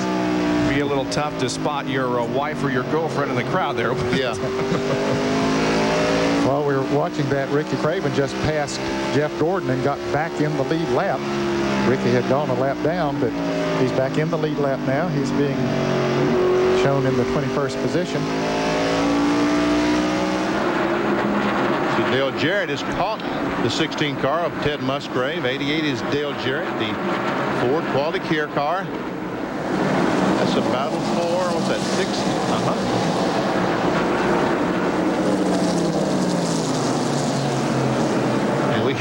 Heavy traffic down in that corner. Well, there are a lot of cars there. Be careful, boys. All of you. And Darrell Waltrip just passed Jeff Gordon and got back in the lead lap. Yep. Darrell was running 22nd, so I don't know if Gordon's having problems or these guys picked up some speed. I don't think he's losing any time to Bobby Hamilton. It's just that it could be that Darrell Waltrip and Ricky Craven stopped later than did Jeff Gordon and changed their tires. Is one reason they were lapped, but now they have pressure tires, so they're able to run faster than Jeff Gordon. I think that's the case, Benny. Good point. Darrell Waltrip, the leading active driver in number of wins. Doc? There isn't a problem with Jeff Gordon, but every time, almost every lap, Ray Evernham, I tell you, I wish you could hear this. Ray Evernham is talking to his young driver, saying, take it easy, you're doing well, you're doing well. About 20 laps ago, Gordon told him, he said, now, don't worry if they go by you. They'll back up and you'll go right back by them, which is exactly what happened. So every time by, he's coaching his young driver, somewhat of a pep talk, but also some coaching saying, take it easy. Don't use it up. Don't waste the tires. Be very, very smooth. So there's no problem with Gordon a minute ago. You saw Waltrip go by. As a matter of fact, I was handed a note. The 4 and 17, 41 and 17, in fact, stopped a lap before Jeff Gordon. Really? So those cars are running very well right now. Yes, they are. That's pretty impressive. Yep. 3.5 second difference between Gordon in first and Robert Presley in third. And Presley is gaining on Bobby Hamilton, who is running in second place. There's the leader, Jeff Gordon, with Waltrip right ahead of him. That's Morgan Shepherd, who just came in for a pit stop, so he's got some fresh rubber on. Derek Cope. Here comes Hamilton. Speed, Bobby Labonte, and Robert Presley. And there's your 3.3 second interval between first and third. Bobby Labonte is running one lap down in 24th position. And Presley just drives down to the inside, goes by Labonte. His car is hooked up. He just might be the best out there right now. Now he's worked himself out of some traffic and has clean sailing ahead for a moment until he comes up on lake speed. But he started 23rd in this race, and Robert Presley, despite the donut, watch how he just keeps getting closer and closer to Bobby Hamilton. He was 3.5 seconds just a moment ago, 3.5, and now 3.1. Well, that's between he and Jeff Gordon, I'm told, not, in fact, he and Bobby Hamilton. That's see the two highlighted numbers, BP. That's how you can tell that. Oh, excuse me. It's okay. You'll learn. You'll stay with us a few more years. And Gordon is still being passed by cars. There's Derek Cope going by. Derek normally runs good here, but Gordon, I don't think his car is quite as good as it might have been a little bit earlier. I think you're right. I think that both Hamilton and Presley are gaining on Jeff Gordon. 2.5 seconds now between first and third. By the way, Derek Cope, as you saw, unlapped himself. He's 23rd, so now there are 24 cars on the lead lap. And there is the 24th car of the Lake Speed there in the number 9 Span Ford. I mean, Ricky Craven in the 41 car that passed Jeff Gordon just a few laps ago, he has pulled the length of the back stretch in front of the leader, Jeff Gordon. So, yeah, he just simply has driven away from him.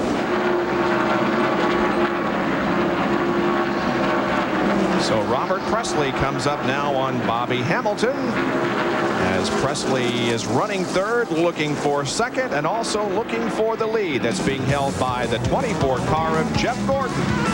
Back with more right after this.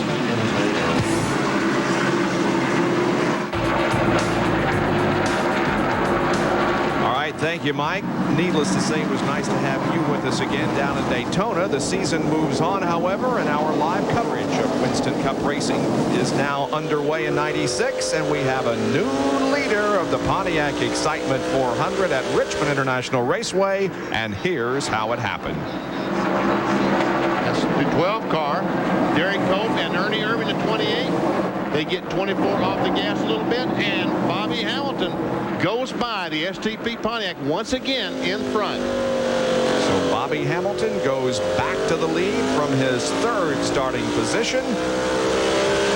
Gordon is back to second with Robert Presley now third, followed by Rusty Wallace and Terry Labonte with 202 laps to go. 198 complete. Next time by 199, and then, well, that was 199. Next time will be the halfway signal, and Bobby Hamilton will pick up the Gatorade halfway money of $10,000, isn't it, Ned? Yep, $10,000. Wow. Good piece of change. How about that? Huh? Now we see Robert Presley closing in on Jeff Gordon. And here it is, cross flags. Bobby Hamilton leads at halfway, picks up the money. And Jerry is with Ray Evernham. Ray, you had a comfortable lead. Now you've lost the lead. Is there a problem with the car? No, that 43 car is just awful strong. Our car's better on long runs. We got tangled up in some lap traffic, but I think we're going to be all right. You know, the 43 car's awful strong, so we just have to keep working on our car. You keep telling your young driver to be smooth and just take your time and get a rhythm. He seems to be listening. Yeah, he's doing a real good job. It's just like he used to drive those dirt sprint cars, and they burn the tires off, and this is kind of along the same thing. He's got to leave the tires on that thing if he wants to win the 100-mile dirt race. Well, that's Ray Evernham telling his young driver you can't burn those rear tires off. You got to be patient. That's what he's told him to do. Hey, Doc, go tell Ray this is not a 100-mile dirt race. This is a 400-lap race here on a 3/4-mile paved racetrack. But I understand exactly what he's saying. They got to keep the tires on the car. And now Jeff Gordon is coming back. Maybe Hamilton used his tires up just a little bit too much, chasing down Jeff Gordon. And watch as Jeff Gordon closes up right on the back bumper of Hamilton. Or maybe Bobby went up there to get that 10 grand. That could be, yeah. And Okay, now I don't want to run fast anymore. You can have it back. Looking back on Jeff from Bobby's car. And we see Rusty Wallace back in the picture there. He's back in fourth spot, and there's just one car between he and Robert Presley. And there's a car back behind them that's really coming on, and that is Jeff Burton in car number 99. He has moved out of nowhere up into 7th place. He's passed Ted Musgrave, Mark Martin, and several cars back there. He is on the move, coming up on Dale Jarrett here right now. So Jeff Burton is one of the fastest on the racetrack right now. Started 21st, was 14th on lap 140. Moved up as high as 6th, then dropped back and now moves up again to 7th on the 203rd circuit. Jeff Burton driving the third Roush team car this year. And Rusty Wallace has gone past Robert Presley to take over 3rd spot. There's the first 4 cars in the picture with the lake speed between them. Hamilton and Gordon 1st and 2nd. Jeff Bodine moves over and gives him plenty of room. He's 3 laps down, make that 4 laps down now in 35th position after being involved in a crash up in turn 2. Look at Gordon come up on Bobby again. As a matter of fact, Jeff Bodine, folks, you saw the parachute he has on his car. The left rear quarter panel or fender is flared out, and I know that's got to be slowing the car down the straightaway, catching all that air. And Gordon looks down on the inside of Hamilton. Yep, once that lead back, we remind you again of a statistic, and look at Jeff Burton blow past Dale Jarrett to take over 6th. We remind you, as was pointed out earlier in the show, Jeff Gordon had his worst finish of 1995, 36th here last year. He's battling Bobby Hamilton for the lead here this afternoon, but in his rearview mirror, not too far behind, is the 2 car of Rusty Wallace. 1.3 seconds, as a matter of fact, and here we have a battle for the lead on the front stretch. It's Gordon on the inside, Hamilton on the inside, and Gordon has it. And there's only 1.3 second difference between 2nd and 3rd.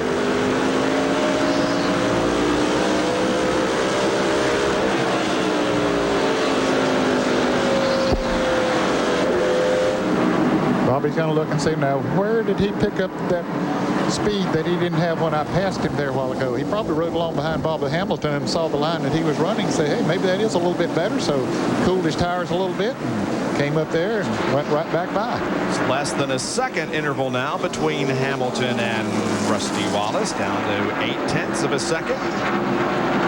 There's Rusty right behind Lake Speed. This is going to turn into a 4-car battle before long, Benny. That's right, because Robert Presley is right behind the 2-car of Rusty Wallace. And guess what? Guess who else has joined this bunch? There's Terry Labonte. Yep. Texas Terry in the Kellogg's car. He'll sneak up on you. He has kind of snuck up on him. And Bill Weber, where did he come from? He came from the back, Benny. They will be very good on longer runs. They want long runs, lots of green flags. The car will not handle when they put on fresh tires. They battled it. In fact, they were so bad yesterday in final practice, they went back to their notes from their test following the Daytona 500. They came up here and tested, made lots of notes. They handled so bad yesterday afternoon. Crew Chief Gary Dehart reverted to those notes. They're still not very good early, but the longer they run, the better he gets. So the first 5 cars are now right together on the racetrack. Gordon, Hamilton, Wallace, Presley, and Terry Labonte with 213 out of 400 laps completed. It's the Pontiac Excitement 400, third race of the 96 NASCAR Winston Cup season from Richmond International Raceway in the Commonwealth of Virginia. And Jeff Gordon is the man who is leading this event with 217 laps completed. And the man who is dropping to the back is Bobby Hamilton. Look at Terry Labonte here, put a move on Robert Presley. He takes over 4th, and while he's doing that, Rusty Wallace takes over 2nd. And then look at Terry Labonte coming on the inside of Robert Presley. Takes that position away. And then he'll come right up and drive right on by Bobby Hamilton. Takes over the 3rd position. So all of that in a span of 3/4 of a mile. And that's how quickly the positions can change. And the man on the move is Jeff Burton, who has moved up to 4th position. And there comes Dale Jarrett. He's going by Robert Presley. So now Robert is back in 6th spot. There we see 2, 3, 4, 5, 6 all together. And look how Burton has closed in on the leader, Jeff Gordon, in the last few laps. We timed laps 213 to 217. It was a 2.6 second interval at 213 down to 2.1 on lap 217. So Burton is definitely one of the faster cars on the racetrack. Right, John Kernan? You got that right as he takes a look at Terry Labonte and the inside as they head down into 1. He's trying to take over the 3rd spot. Buddy Parrott, his crew chief, has that car set up for a long green flag run. The longer it runs, the better it runs. They will pit for 4 tires in about 19 laps. But right now, according to Buddy Parrott's stopwatch, his young driver, it was a 1/10 of a second quicker than the leader. And now Jeff Cook setting his sights on Rusty Wallace, trying to take over that 2nd spot. And Benny Parsons likes to describe this as a mess. Boys, be careful. Please just be careful. This is a mess. It is a lot of it. Dale Jarrett got by both the Rusty Wallace and Terry Labonte car there as Jeff Burton just continues the charge towards the front. He has caught Jeff Gordon, the 2 Jeff. Now it's the Jeff and Jeff show, no longer the Dale and Dale show. Here's the Busch race recap. Jeff Gordon leading 72 with the first 221 laps, 15 lead changes, 3 cautions for 15 laps, average speed 105.8. Here are the lap leaders and those who have picked up 5 bonus points, and we're going to add another name to that list because Jeff Burton will lead lap 224. Unbelievable. Here are some other drivers that have led at least 1 lap. And the only car out of the race at this point is Wally Dallenbach, who was involved in an incident with Ernie Irvan early in the race, and his car was damaged beyond repair. Look at Burton go, and now it is Dale Jarrett moving up to 2nd. Well, I tell you, I know Buddy Parrott's very happy to see that 99 car of Jeff Burton out front. There's another guy, too. We don't hear a lot about, we talk about car builders all the time. Chip Lane built this car, and he has got to be happy with the way he sees this car running right now. In the 99, you mean? Yeah. It's Mike Wallace in the 90 car. Halleck Meyer's automobile being lapped. With Mike now 2 laps down and 3 abreast. 3 abreast, guys. Won't work. Robert Presley backed out. Good, smart move there, Robert. Sure is. And look at Ted Musgrave. He is between Robert Presley and Rusty Wallace now. Musgrave is in 6th position in the Family Channel Ford. Trying to get to the inside of Robert Presley. Can't do it. So right now, Jack Roush has 3 cars. And Hamilton is coming in for a pit stop. Yeah, he slid as much as he wants to slide right now on that set of tires. Come in and get him some more, right, Jerry Punch? You're exactly right, Danny. Put it on lap 153, and the tires have just totally gone away. He's out there skating, and to leave him out any longer would be possibly hazardous. He could tear up the race car. The car has gotten so very, very loose. He's going to change 4 tires and also put around the fight in the rear. So you see him making a wedge adjustment on the right rear, and come around to the left side of the STP Pontiac, and he'll put left side tires on. So a minor wedge adjustment and an air pressure adjustment, trying to tighten up Bobby Hamilton, putting him back up front where he was earlier. He is down and away. 23.4 seconds for Bobby Hamilton as he comes back out onto the racetrack. There we see the 88 car going past the leader of the race. Jeff Burton now puts him down again 2 laps. Yep. And here comes Sterling Marlin in for a pit stop on the Kodak Film Chevrolet. He relinquishes his 16th position to come in. He's got leg speed right behind him as the Kodak Film Chevy gets stopped. And a little bit of wedge adjustment there on the back of the car. Gas man waits till the left rear tire changer comes around, and then he goes plugs the gas can in to complete filling up the car with Union 76 gasoline.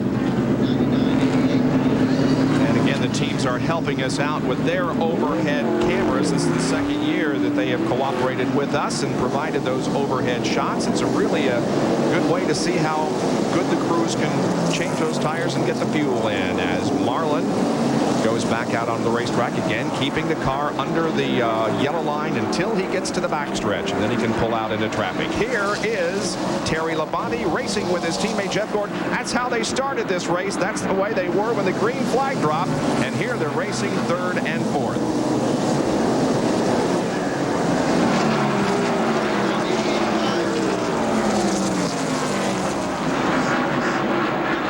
See Darrell Walter, the 17 car, the Westland Auto car, going down pit road. Here comes Musgrave trying to take a spot away from Jeff Gordon as we see Kenny Schrader, the Bud car, in the pits. 4.2 second difference between 1st and 4th. He's falling back. Jeff Gordon is back to 4.2 seconds.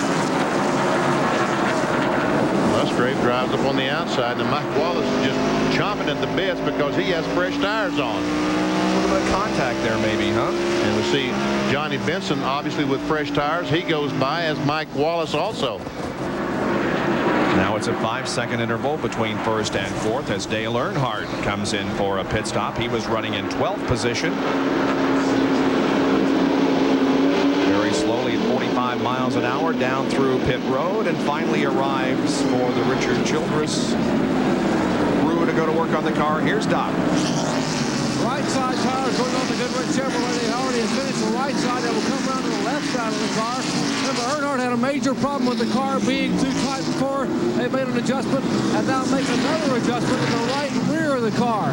They put the left side tires on. 7-time Winston Cup champion. Also, further down pit road, Jeff Gordon is in the pit. His car was going away. They have already changed the right side tires, and now left side tires going on. They clean the windshield. That's Ray Evernham cleaning the windshield. And the 33 is also down and out. That is Robert Presley as he comes down to it. And here comes Rusty Wallace, and he races Jeff Gordon back to turn 1 as the 88 car. Dale Jarrett comes down pit road.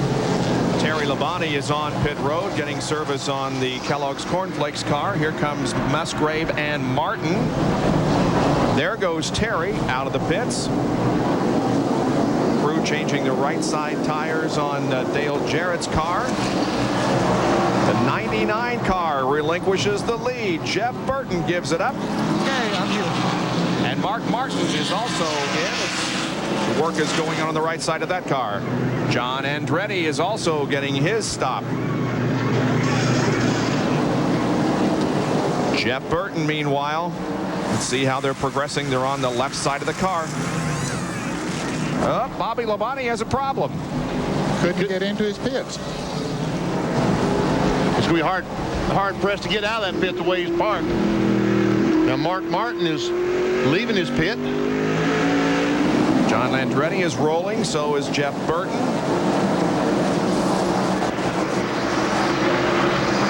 Pit stops happening quickly here.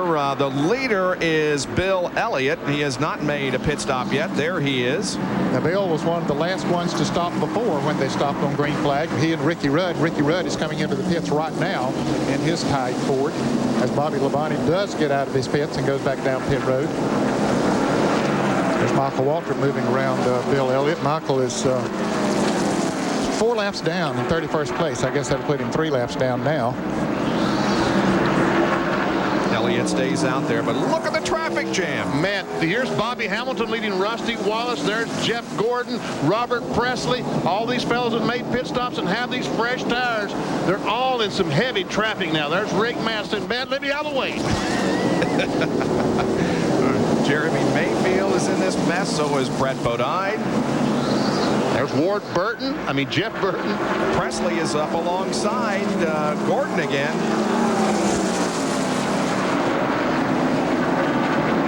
So pit stops for the most part have been completed, although Bill Elliott has not made a stop, and he is at the front of the Pontiac Excitement 400. We'll be right back.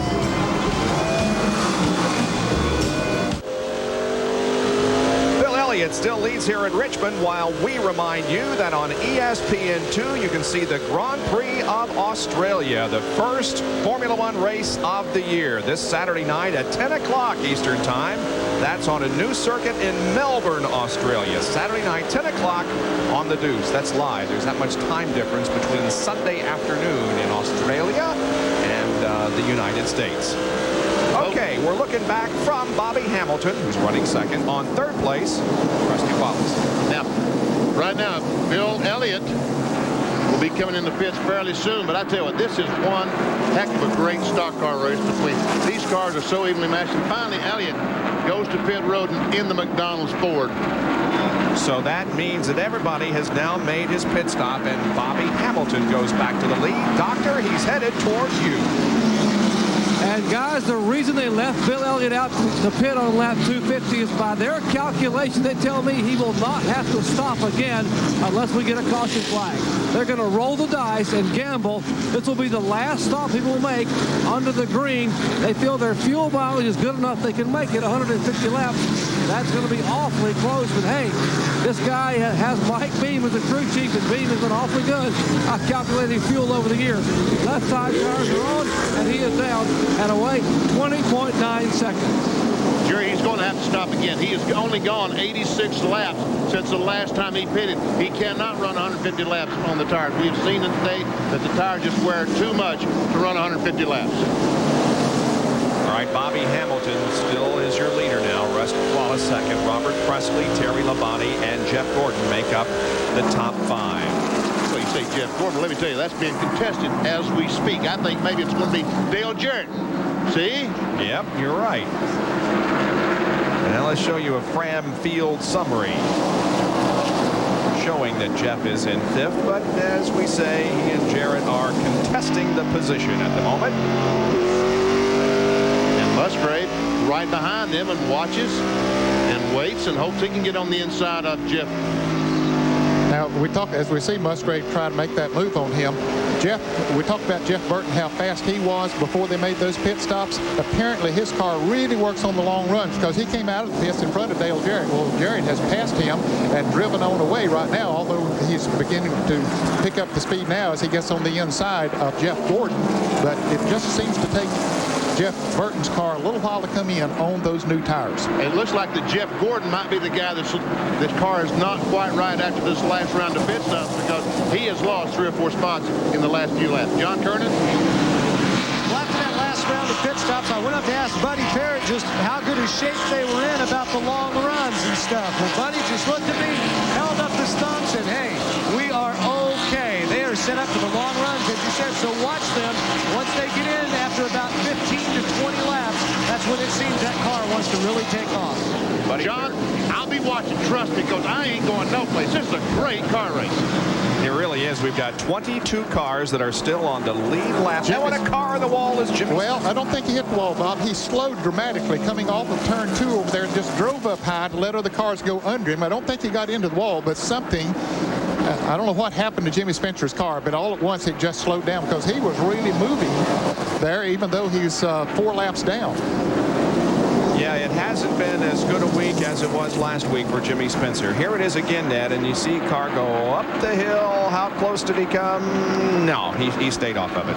Just one of those situations. And there's a race for the battle for the lead, and Rusty Wallace has taken the lead back from Bobby Hamilton. That's Wallace in the black number 2, Hamilton in the STP number 43. This is how the lead change occurred as Rusty went back to the front. Well, he just pulled her down on the inside. Hamilton went high, gave him plenty of room, and Rusty drove on by. And you see that green car right at the top of the edge of the screen? That is Robert Preston, the 3rd place car. 14th, 15th, and 16th are in a good battle here. Ken Schrader, Kyle Petty, Sterling Marlin, Jeremy Mayfield, all in here. Mayfield is not on the same lap, however, as the others. Mayfield is 2 laps down in 28th position. I tell you, it's amazing. There are still 21 cars as we watch that battle there between Kyle Petty and Ken Schrader. 21 cars still on the lead lap after we have had many green flag pit stops. Clear. Yep. It's Kyle Petty's spotter telling him that it was clear. Is that Ty spot for him? I don't know.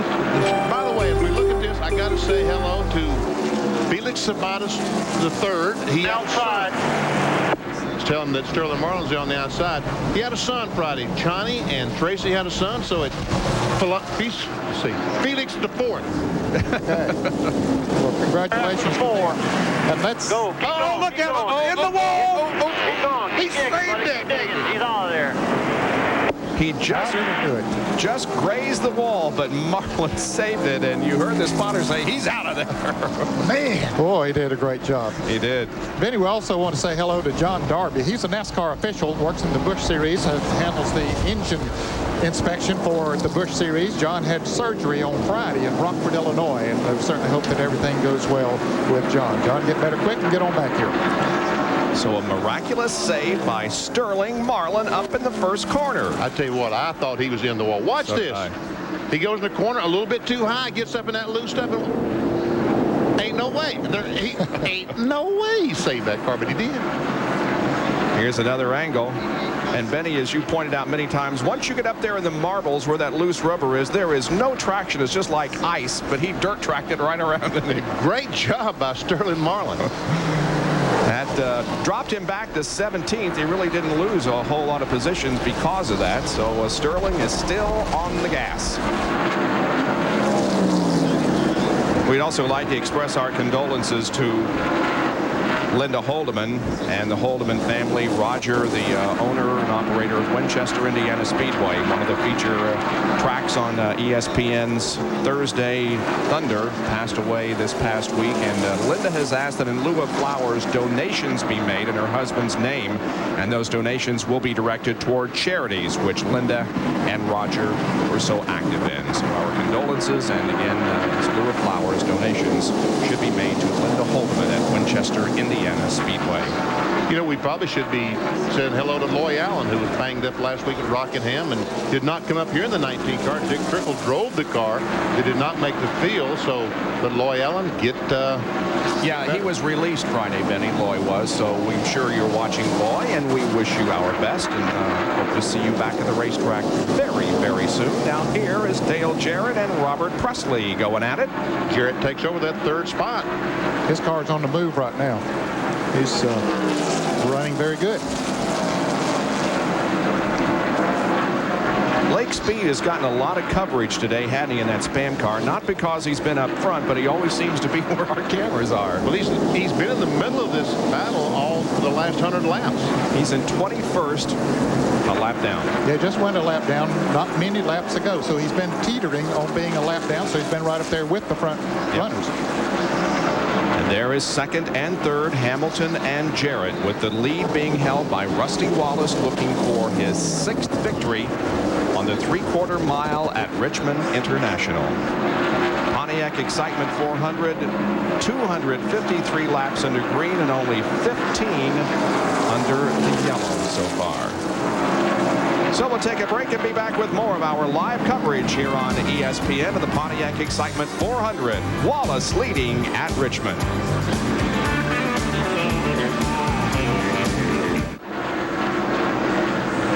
The number 2 car on the right of your screen, driven by Rusty Wallace, is the leader of the Pontiac Excitement 400 at the end of 272 laps. And tonight at 8 o'clock, ESPN brings you an NHL battle of the arch rivals in the Central Division. The Red Wings, who are on track to capture their 2nd consecutive President's Trophy, head to Chicago with Sergei Fedorov to take on the Blackhawks, led by Jeremy Roenick and Chris Chelios, who both have 56 points. Tonight at 8 o'clock on ESPN, the Red Wings and the Blackhawks. Well, Dale Jarrett is on the provisional move. Sure is. He has caught Rusty Wallace. Meanwhile, Rusty Wallace trying to put old DW a lap down. Darrell wants no part of that action. Staying out front of the Miller Ford. He's 21st, BP, and he's the last car on the lead lap. And that's exactly where he wants to stay, on the lead lap. Here's a Napa field summary as we watch Burton go by Hamilton for 3rd. Yeah, Burton's car began to pick up now after he made that pit stop. Took him a little while to get those tires worked in the way he wanted to, but he's on the move now. 75 car of Morgan Shepherd just came out of the pits. He's on fresh tires. Not been a particularly impressive day for Morgan. He's 37th and 8 laps down in the Remington machine. Musgrave goes by Hamilton, takes over that 4th spot. So Ted Musgrave, the Family Channel car, very, very good run today. And here comes Mark Martin, the 3rd member of the Jack Roush team. Right now, Jack Roush has 3 cars in the top 6. Not bad. 7, yeah. 99 is 3rd, the 16 is 4th, and the 6 is 7th. Here is Jarrett now right up on that back bumper of Rusty Wallace. And while they're racing there with that traffic, Jeff Burton is just mowing them down. Ooh, 3 wide here, and it's Mark Martin to the inside of Terry Labonte for 6th. Bobby Hamilton is probably going to stop short like he has been and changing tires. Oh, battle for the lead, turn 1. Here is Jarrett going to the inside in the 1st corner, and can he take over the lead from Rusty Wallace? Yes. Now then, we see that Jeff Burton in the Excite car is coming on in there. There's Terry Labonte going by Bobby Hamilton. Once again, the STP car on long runs is getting slower. That's for 5th spot. So they'll probably have to stop twice again with 120 laps to go. The STP Pontiac is going to have to stop twice. Some other cars might try to make it on 1 stop.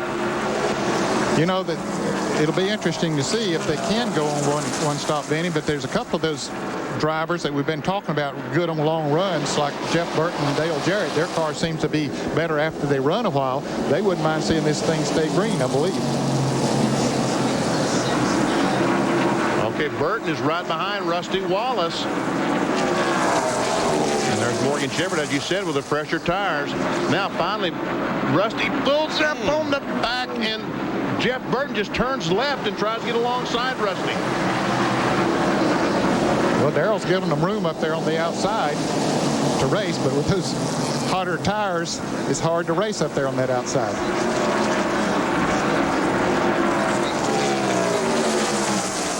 As we watch this, Robert Presley in the 33 Skoll car is having all kinds of trouble now. His car has gone away. He's back to 9th spot.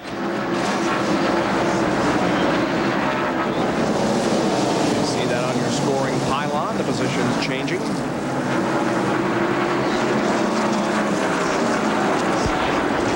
we see the difference between Jeff Burton in third place and Dale Jarrett, the leader, 1.3 seconds. And here comes Burton on the inside of Rusty Wallace. And Burton is about to go into second position.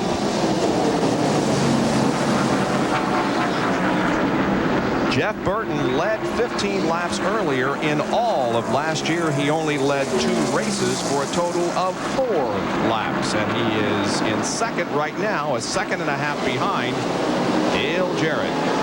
And here comes Musgrave. Good run for Ted Musgrave. Yes, it is. Ted Musgrave, a former pole sitter here at the Richmond International Raceway. So he gets around this racetrack good.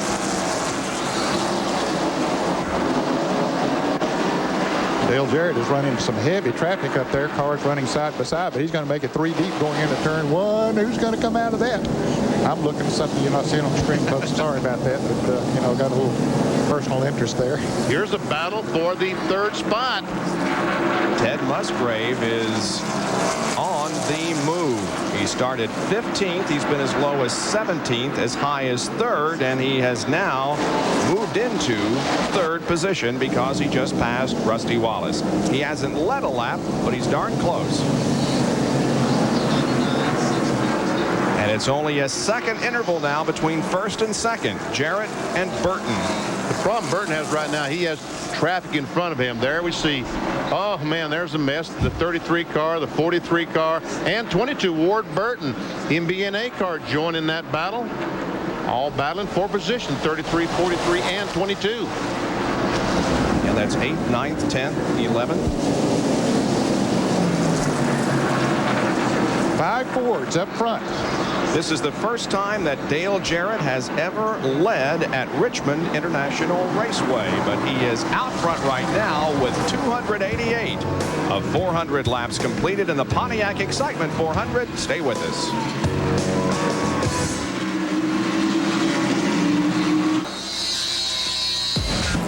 Track Facts are brought to you by Quaker State, the motor oil that exceeds the highest standards for engine protection. Here's Benny. Trying to stop a 3,400-pound stock car at Richmond can be a chore. That's the brake rotor you see that is cherry red. How do they keep them cool? With air that comes to the front of the car. On the very left of the picture is air ducts. They pick up air as the car goes down the straightaway. The hose carries that cool air back to the brakes on the rotor and trying to keep those brakes as cool as possible. We see 2 hoses. There's also room for a 3rd. And even at that, that's how red the brake rotors are on a short track in Winston Cup racing. And that's hot. Bobby Hamilton is in the pits once again. Doc?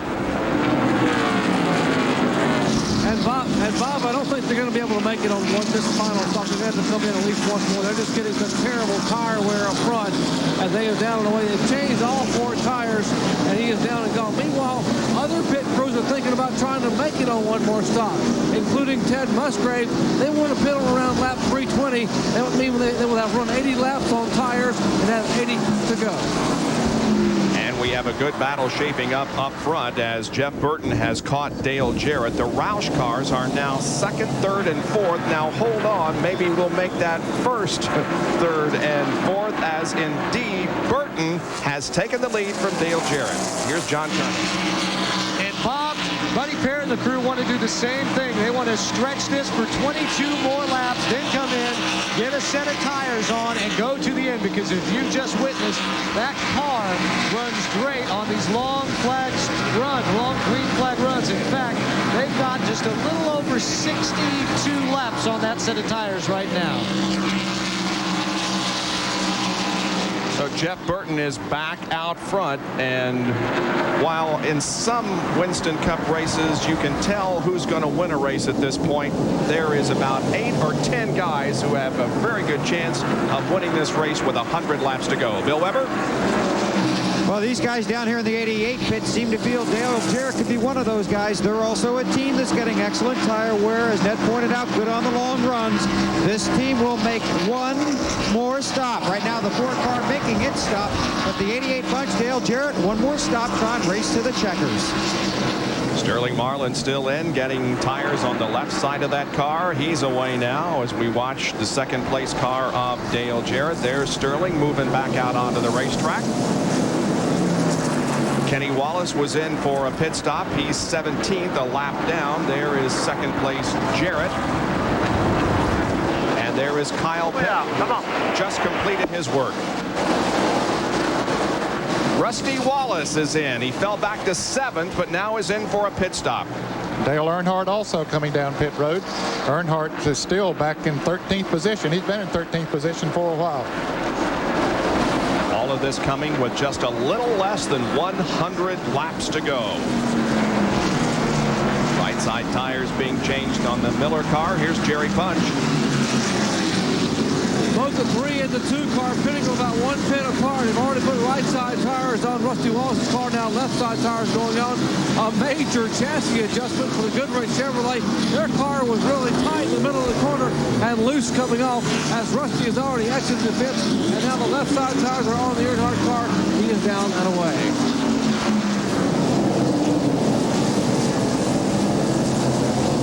Once again, cars have to stay below that yellow line as they exit the pit. Now, as they go down the backstretch, they're able to accelerate and blend with traffic.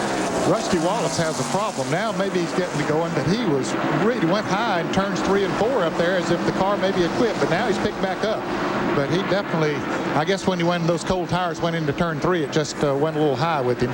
But he's okay now. He comes back out ahead of the 16 car, Ted Musgrave, which is running in 3rd position at the moment, and ahead of Darrell Waltrip.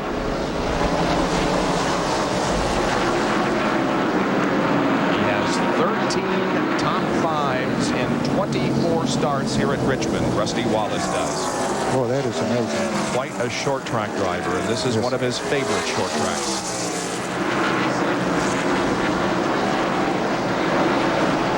Winningest active driver at Richmond is right behind him, Darrell Waltrip, whose last victory came in 1985 here at Richmond.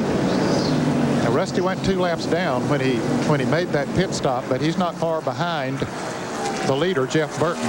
In about 5 or 6 laps, he'll be back up there and be back in the same lap. Let's go to the pits with more on Rusty Wallace and Jerry Punch. You talked about Rusty's success here, 5 wins at this racetrack, a win here in this spring event. But, you know, I asked Rusty this morning, why is this track so special? What's so different? He said, Doc, it's the fact that I have so much confidence in myself when I come here. And that's the main key.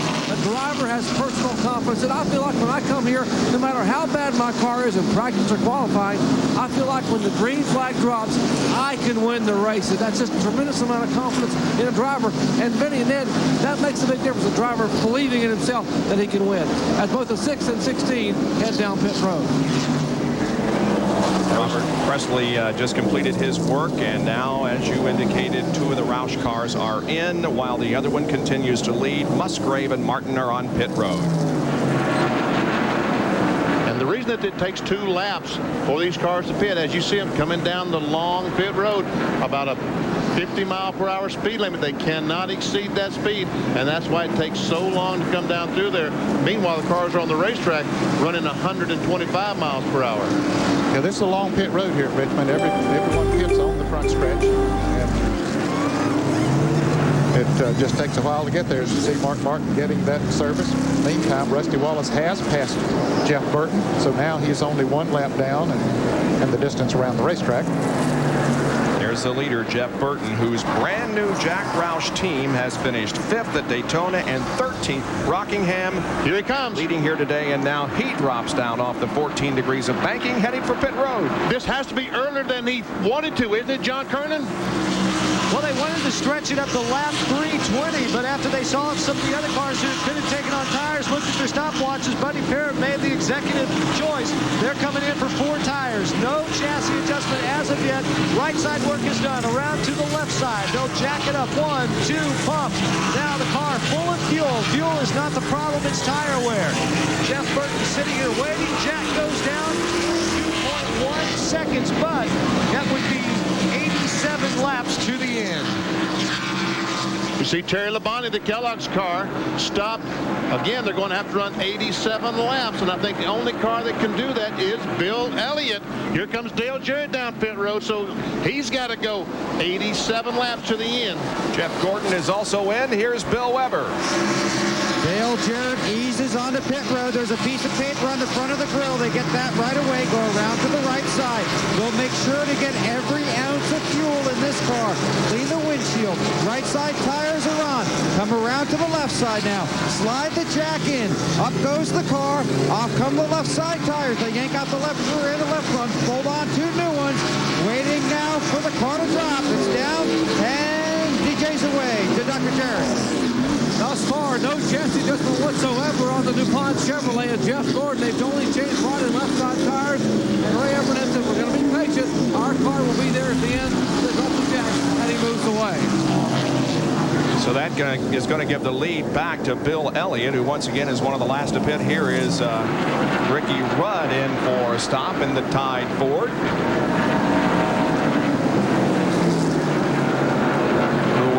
To get the tires on, make sure there's no debris in the grill, and he moves away. So once again, Bill Elliott now is the only car that is on the lead lap. Everybody else is a lap down. And Elliott will need a pit stop before too long.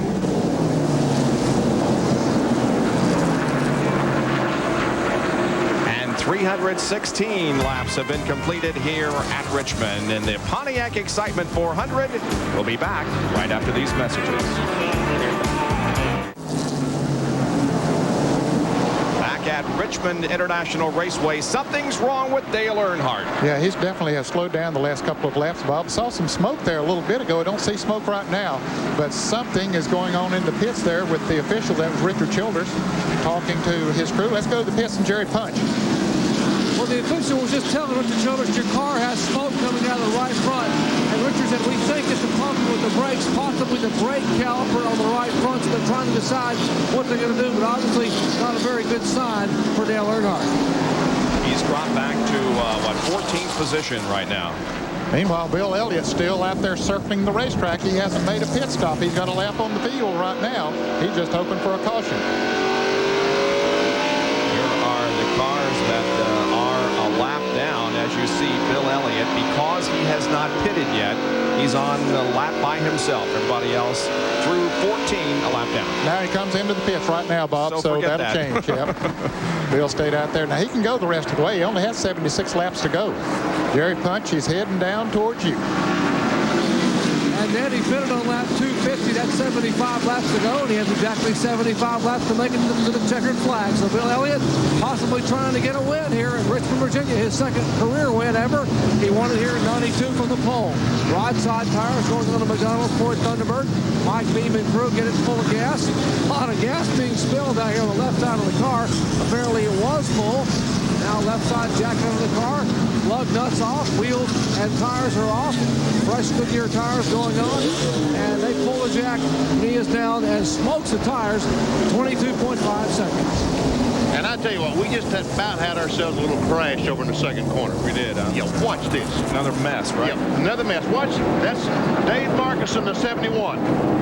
He and Rusty Wallace make some contact. He goes up the hill, and Musgrave goes by Rusty Wallace to take over second spot. So right now, there's the leaders, 99, Jeff Burton and Ted Musgrave. And who's Roush pulling for? Do you suppose? And he's got Mark Martin back in 7th place. So first, second, and 7th for Jack Roush. But it's Jeff Burton who is leading this race. Musgrave, then Dale Jarrett, then Rusty Wallace, Jeff Gordon, Bobby Hamilton, then Mark Martin, Terry Labonte, John Andretti, and the 33 of Robert Presley. Right now, the Mark Martin, the other Jack Roush car, is in a pretty heated battle with Bobby Hamilton, the STP car. Passing Bobby Hillen there, who's running 29, 3 laps down. Hamilton is in 6th place. After all those pit stops, we still have 18 cars in the lead lap. And Ned, the record for cars in the lead lap here in the Pontiac Excitement 400 is 10 in 1990. So we are on our way to breaking that record, plus the speed record, which is 107.709. Boy, look at this for the battle. Here is... And Dale Jarrett is in that group as well. He's right behind. That's the third place car. I don't know who Jack Roush is pulling for, but I guarantee you saying, boy, please be careful. Don't take each other out, huh? Yeah. One of that threesome we know he's not pulling for, and that's that 88 Dale Jarrett, right. You know, Dale Jarrett is on the winner's circle after... Oh, here we go, Musgrave on the inside. Trying. Whoops. That's Strickland's there on the inside. Wow. This has been a great race. Yes, it has. This is really good racing.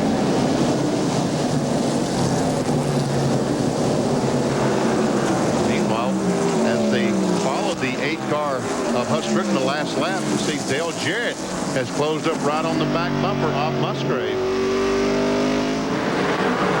There's first, second, and third right there. Dale Jarrett, by winning the Daytona 500, got the 88 car on the winner's circle. That's an appearance situation that NASCAR has. It's worth about $200,000 a year. Both the Roush cars, the 99 and 16, neither of those cars are on the winner's circle. So they would love to see one of those cars be able to pick up that 200 grand. Here's the speed that I referred to just a moment ago. The race record is 107.709. That is held by Davey Allison, who won here in '93, and we are at 107.747 at the moment. So we're on record speed, and we're going to set possibly a record for cars in the lead lap. Here is Labonte, Hamilton, and Schrader, and Ken Schrader. Let's see, where is he? He's a lap down in 19. Yes, he is. See Hamilton as those Hendrick cars drive away from him.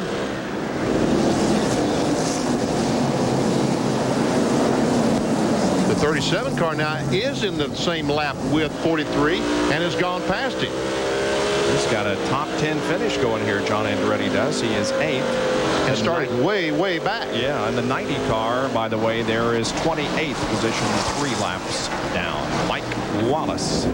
Now, Kenny Wallace is just now going a lap down. He's a 17th place car as Jeff Burton just went around him coming off of turn 2 as we watch this battle here. Bobby Hamilton, that car was so strong in the first part of the race. Apparently the racetrack has changed some, and his chassis is doesn't like this racetrack that we're seeing here right now as good as it did earlier in the race. First, second, and third, 99, 16, 88. Kenny Wallace, 17th, and number 81, a lap down. Pretty much a Ford show right now, isn't it? Now, we got to update Dale Earnhardt. We talked about him running slow there when we came back from the commercial break. He's picked back up and running okay. He's dropped down to 15th position, but he's still in the lead lap. He's about, as Dale Jarrett tries to get around Ted Musgrave, he's only about 3.5 seconds in front of the leaders, Dale Earnhardt, but he's still in the lead lap. 4 Fords up front, then a Chevy, then a Ford, then a Chevy, Ford, Pontiac, and Chevy.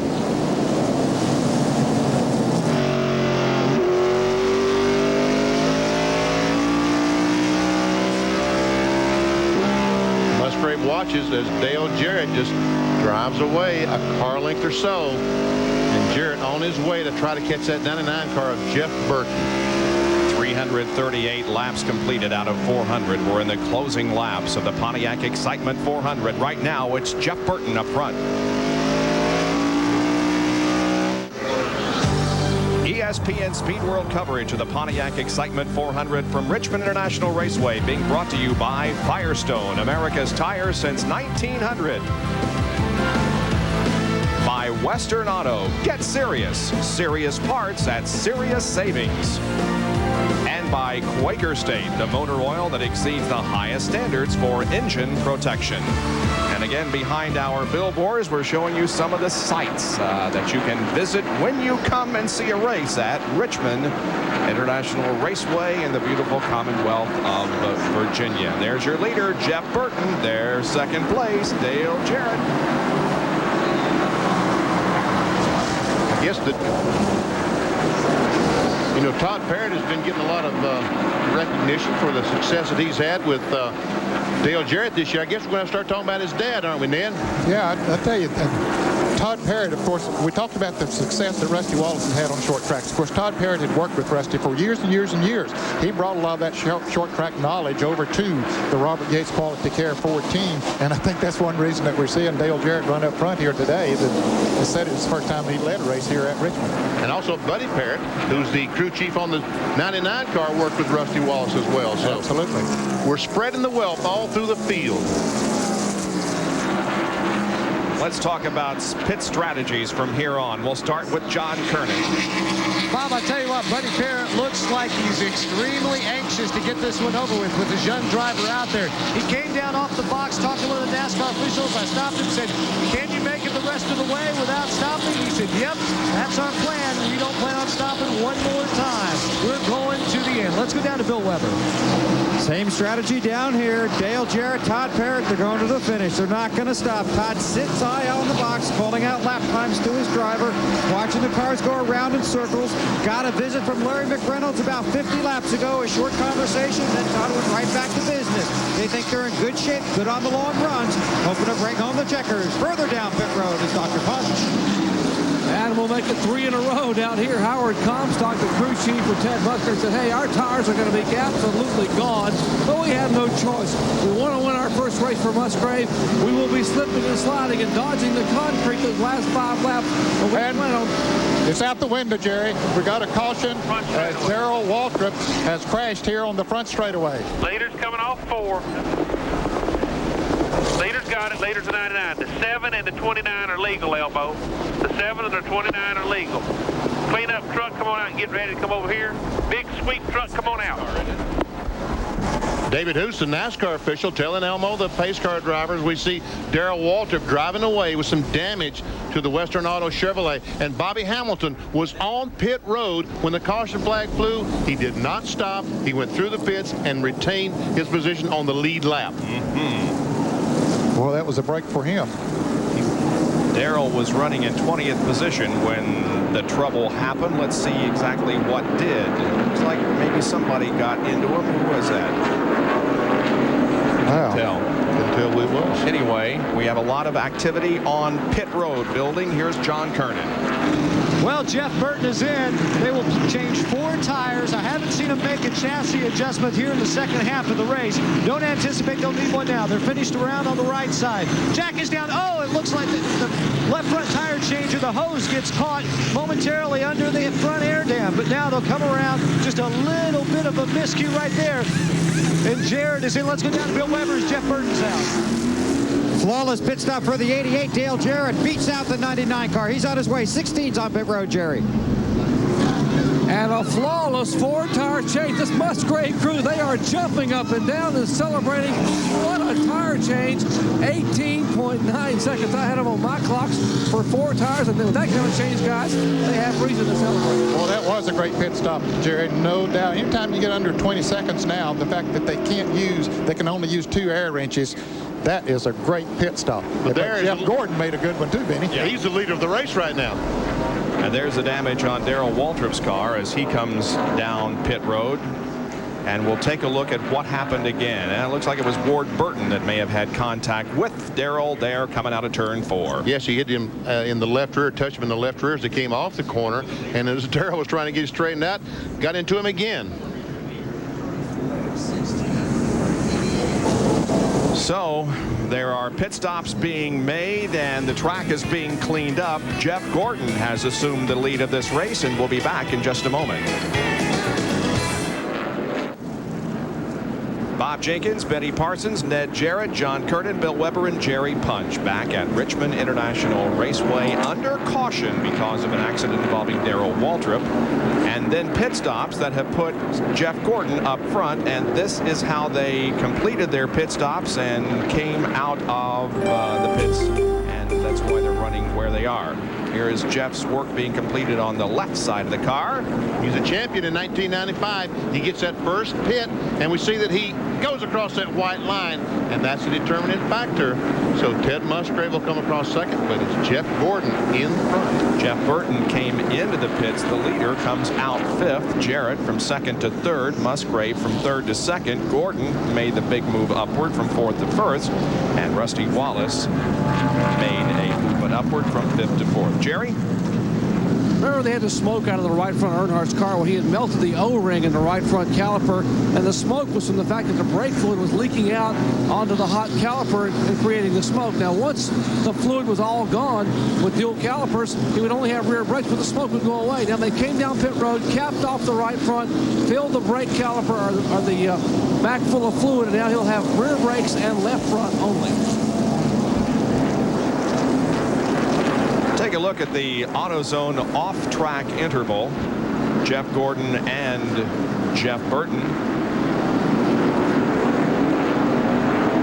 We'll take a look at that in just a moment. You can see that the sweeper is out on the racetrack, and they're doing a pretty thorough job of getting this racetrack cleaned off and in good shape for the final few laps of this race. We'll take another break and be right back. At Richmond International Raceway, getting set for a restart. Now, here is the off-track AutoZone interval. Jeff Gordon and Jeff Burton. Wow. Look at the difference in that. Almost 5 seconds. And again, John mentioned that Jeff had a hose problem at the front of the car that resulted in that, or contributed to it at least. Yeah, I'm sure it did. Okay, now we're two abreast and getting set for a restart, and the crowd has not left. As a matter of fact, they are as uncertain as we are who has the best car right now, because there are several that are still capable of winning as the green comes out and resumes the race on lap 359. There's still 14 cars on the lead lap.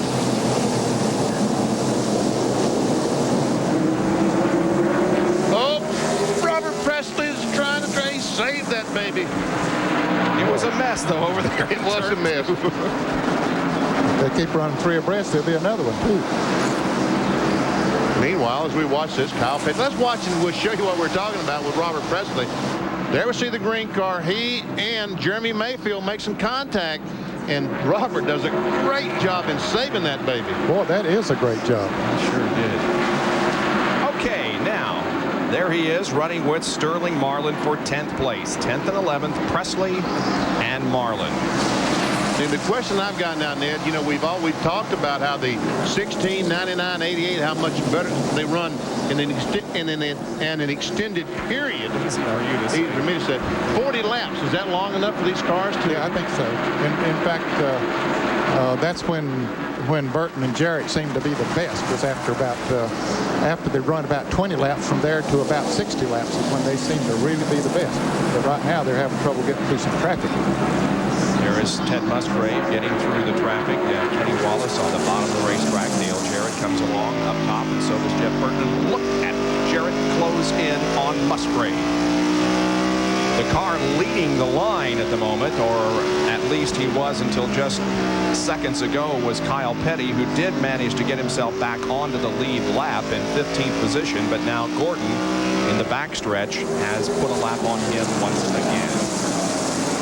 Kenny Wallace out on the inside. There's his brother on the outside. And once again, here comes Musgrave. I tell you what, that Musgrave to me looks hungry, Ned. That 16 car looks hungry. Yeah, he's hungry, no doubt about it. Jeff Burton has passed Rusty Wallace since the restart.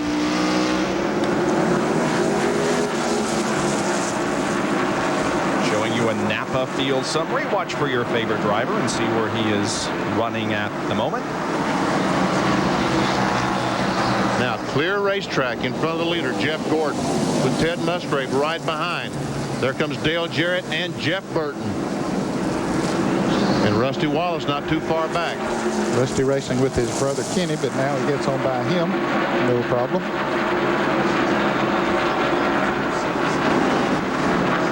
Mark Martin comes along with Valvoline Ford.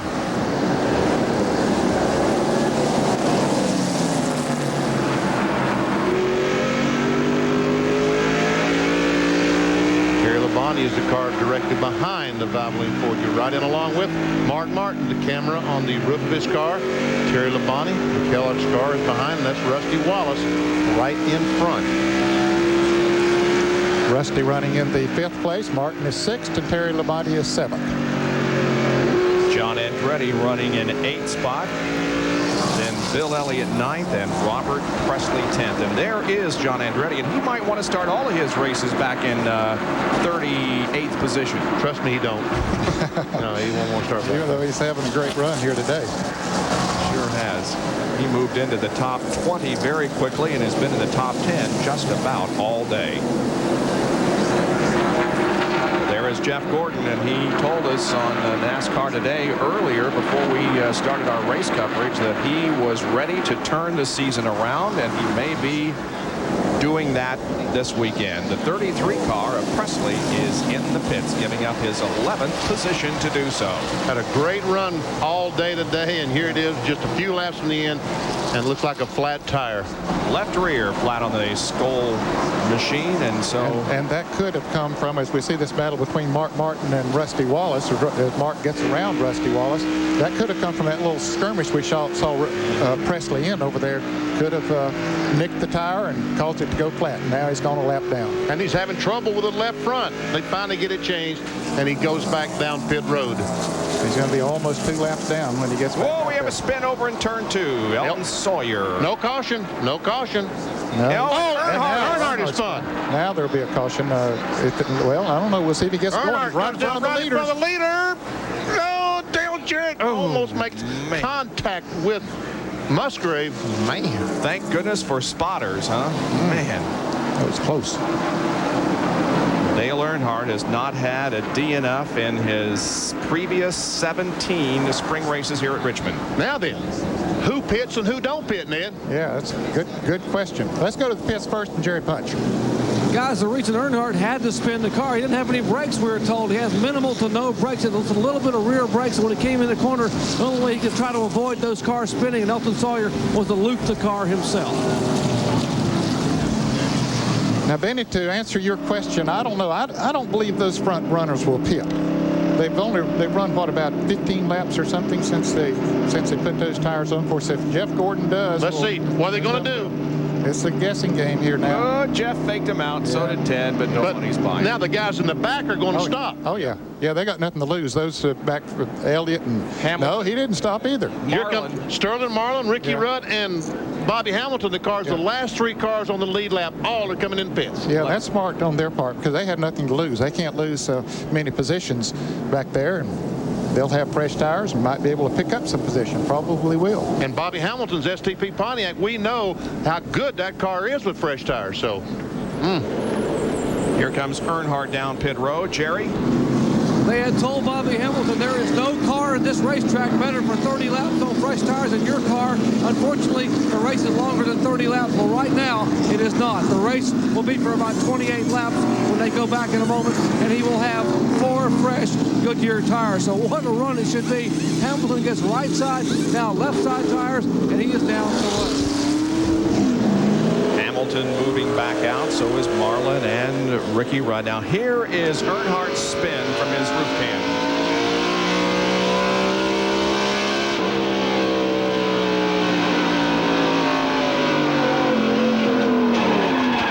Yeah, he sees that trouble up there, and I guess he had no brakes, so he just said, I better spin her out here and keep from running head on into somebody.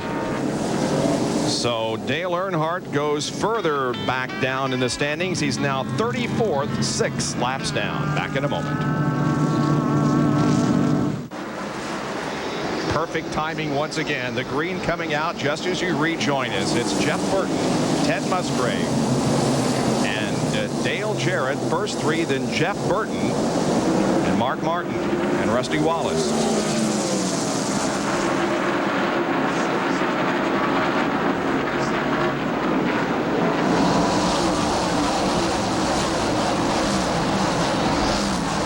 Just to put a period on Dale Earnhardt, his last Richmond race that he finished lower than 11th was in 1983. In only 2 of the 34 races, he's ever finished lower than 13th. But now Earnhardt is 34th, 7 laps down, as the attention goes to the front of the pack and Jeff Gordon, the defending NASCAR Winston Cup champion. He's pulled out by about 3 car lengths over Ted Musgrave. But Musgrave, he's driving a little bit offensive and defensive, because right behind him, there you see the 88 car of Dale Jarrett. Oh, and a big spin in the backstretch. 2 cars involved. Elton Sawyer and Ernie Irvan are at the inside of the racetrack in the backstretch. Sawyer is moving, Irvan isn't. Now he is. Caution flag is out. Here it is. We see evidently Ernie made some contact as he came off the second corner, because that was water going down to his car. So Ernie Irvan is not having a good day. He's round 24th and is going to lose probably some more positions because of this accident in the backstretch with Elton Sawyer. Back in just a moment. Stay with us. All right, thank you, Mike. Just a few laps remaining here. We're looking back from the Pontiac pace car to Jeff Gordon on the left and Kenny Schrader on the right. Schrader is a lap down in 14th. Jeff Gordon is the leader of the race, and we are about to go green once again. Here's Dr. Jerry Punch. Well, the Western Auto Mechanic of the race for the Pontiac Excitement 400 has been announced, and it's Ed Guzzo, who is the chief mechanic. There is Ed right there holding the hand up so he can see with the sun in his eyes. Ed Guzzo with the car number 24, Jeff Gordon, our leader, who takes the green flag on the restart. 18 laps to go. Man, I tell you what, folks, let me just tell you how hard I can't tell you how hard they're racing right now. And I tell you, right there's some class by Kenny Schrader. He could have affected the outcome of this race right there. He was on the inside of his teammate, Jeff Gordon. He stayed down on the inside, let Dale Jarrett and Ted Musgrave going by. Now Jarrett trying to move by Ted Musgrave down on the inside to take over the second position.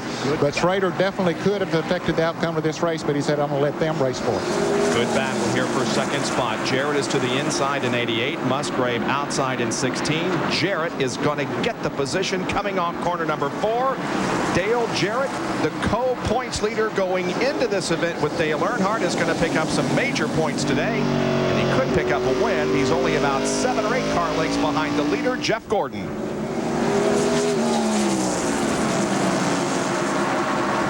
Todd Parrott down on pit road is riding every inch with his driver, Dale Jarrett. I am too. Yes, I'll bet you are. There he watches them go down in turn 1. Now he's got to wait that 10 or 15 seconds till they get back. It seems like an eternity, doesn't it? Just watching that clock, clocking those cars. It's Todd Parrott that you're seeing in the inset. Here he comes. Now you can see him again. I don't know if he's gaining any on Gordon or not. Gordon's car is good right now. Here's more from Bill Weber. I talked to Todd just before they went back green. I said, this is going to hurt you. You wanted the longer runs. He goes, that's right. But he goes, look at this. And he pointed at the big picture where they were in the running order and where the 3 car was in the running order. So if they don't get the win here today, they're looking at points, even though it's only race number 3.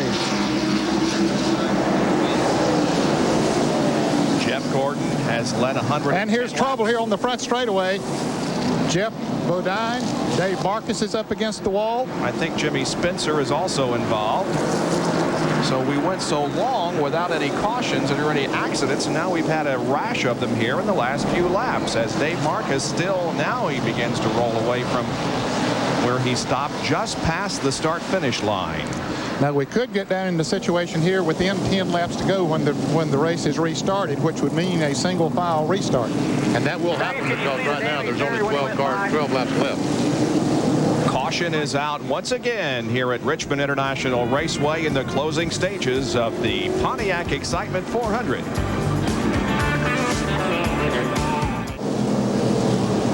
Didn't even run a full lap under green till we had another crash, this one up on turn number 3, bringing out the 8th caution of the afternoon. And this one involved a couple of cars. The guy that got the worst into the deal was Michael Waltrip, who spun up and hit the wall in turn 3 and stayed there long enough to bring out the flag.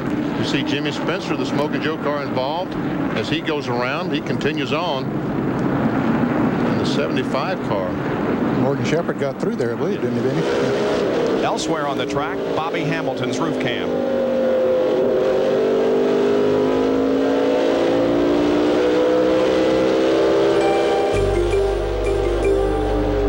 Whoops. A little tap to John Andretti there. Ooh, nice save by John.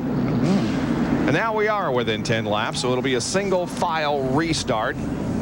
They're checking the track over to determine when we can go green. We'll take another break and be back for the restart in a moment.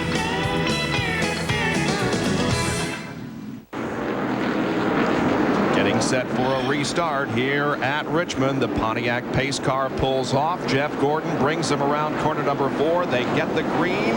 That's the completion of lap 395. We restart on 396. It's Gordon, Jarrett, Musgrave, Burton, Martin, Wallace, Labonte, Andretti. And there's a big mess back for the rust with Terry Labonte, John Andretti, and Bobby Hamilton. 4 laps to go for Jeff Gordon. Ooh, close racing there between John Andretti and Terry Labonte. They're running 7th and 8th. Hamilton goes by the car, takes that spot away. Meanwhile, Jeff Gordon pulled out to about a 5-car length advantage on Dale Jarrett. And here's Jeff Burton trying to pass Ted Musgrave for the 3rd position. Teammates racing against each other for 3rd. Musgrave able to hold him off at the moment, although Burton has a good inside position on him as they come out of the 2nd corner. Gordon's car is strong coming off of turn 2. He really gets a bite coming off of that turn and pulls away. This is Jeff's 7th race here at Richmond as we continue to watch this battle between Burton and Musgrave. His finishes 10th, 6th, 3rd, 2nd, 36th. A year ago at this time, he finished 6th here in the fall race. There's the 3 Roush cars right together, 3rd, 4th, and 5th. How about that? Up front, though, it's Gordon and Jarrett. As the white flag is coming out, and Jeff Gordon, the defending NASCAR Winston Cup champion, who has gotten off to a horrible start in 1996, is about to win his first race of the year if he can hold off Jarrett for another half lap. And Bobby Hamilton was able to get by Rusty Wallace back for the 6th spot. Here we come. Here comes the checkered flag. It's going to be Jeff Gordon winning, Jarrett 2nd, 3rd goes to Musgrave, then Burton, and then Mark Martin, followed by Bobby Hamilton, and then Rusty Wallace. Wow, how about that? So Jeff Gordon does get everything untracked here at the Richmond Raceway. It's his 10th career win, his last since Dover 9 races ago. We're going to go to Mike Tirico right now. We will be back for a winner interview in just a moment. But right now, let's go to our ESPN studios and Mike Tirico. Okay, Bob, before we get back to you guys, want to remind everyone the Southern Conference Championship with automatic bid 6 to the field of 64. It's underway. Davidson leads Western Carolina by 3. Get you down there as soon as we hear from the winner. We'll send you back right now to Richmond. Jeff Gordon pulls into victory lane and gets the monkey off of his back for 1996. Actually, it started in 1995. His average finishing position in the last 6 races prior to today, 28th. What is this all about? As Kyle Petty is down against the inside of the track. And who, Hamilton? Bobby Hamilton, yeah. Oh, well. We'll check on that as Jeff Gordon takes off the helmet and revisits victory lane for the first time since Dover of last year. This is his 2nd short track win. He also won at Bristol last year.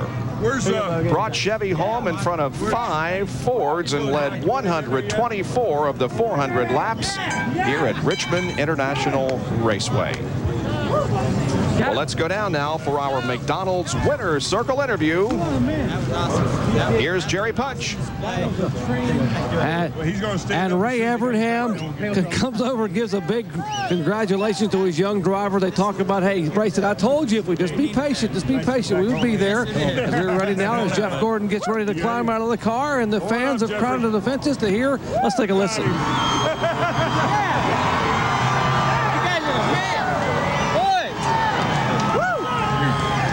As long as you don't get cold. Jeffrey, congratulations. Oh, he's not going to get, this guy will never get cold after winning a race. Jeff, congratulations on a great effort. Oh, thank you, Jerry. We needed this so bad. You know, it's been a tough couple races. You know, we knew we had a lot of races left to go, and man, I tell you, I've been, you know, seeing the guys more. I wanted to make sure their morale wasn't getting down. I mean, I'm real interested in, you know, making sure this team doesn't come into this year and fall on its face, and these guys did a heck of a job. I gotta say thanks to DuPont Automotive Finishes, and these Goodyear tires are great today also.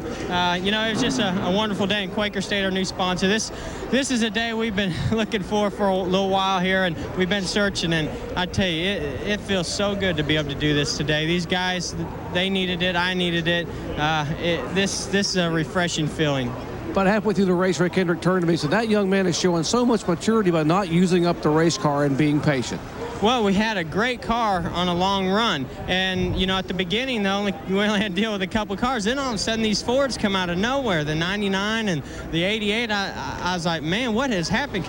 And then I come on the race, I said, have we slowed down or have they speed up? They said, no, they've gotten faster. So I knew in the long run we'd still reel them in, and that's the effort that Ray Evernham, these Rainbow Warriors, and myself, we all put in all day yesterday in practice. We knew we had a good car, you know, and we came here and we did the best that we could with it. And today, you know, having a win, I got to thank God. This God has been with me through the ups and the downs, and it was difficult for two races to finish back in the 40th place back there anyway. And I think he's really been with me, especially today. And that's bad. That's all history, right? It's all gone. 42nd and 40, that's all history. Well, we moved up quite a bit in points anyway. Hey, buddy. Oh, the monkey's off their back as he gets a big hug from Carlin and Rick Hendrick and Jeff Gordon back in victory lane here in 1996. Now, let's show you what resulted in what we saw just a few minutes ago. As here is John Andretti coming up and giving Bobby Hamilton a bit of a tap there on the rear of the car, and then he drives up beside him, gives him another little nudge, and Hamilton stops and said, what's going on here, John? I guess then they talked about it. By the way, John slipped down to 12th at the line, and Hamilton wound up in 6th position. So that was a little skirmish that occurred after the checkered flag had come out. And Kyle Petty, he stops to see what's happening with his dad's car. That's what Kyle stopped for. Okay. Well, we're going to take a break and be back with more from Richmond as we wrap things up here in the Pontiac Excitement 400, won by Jeff Gordon. ESPN Speed World coverage of the Pontiac Excitement 400 from Richmond, Virginia, being brought to you by Pontiac, proud sponsor of the 1996 U.S. Olympic team. We're driving excitement.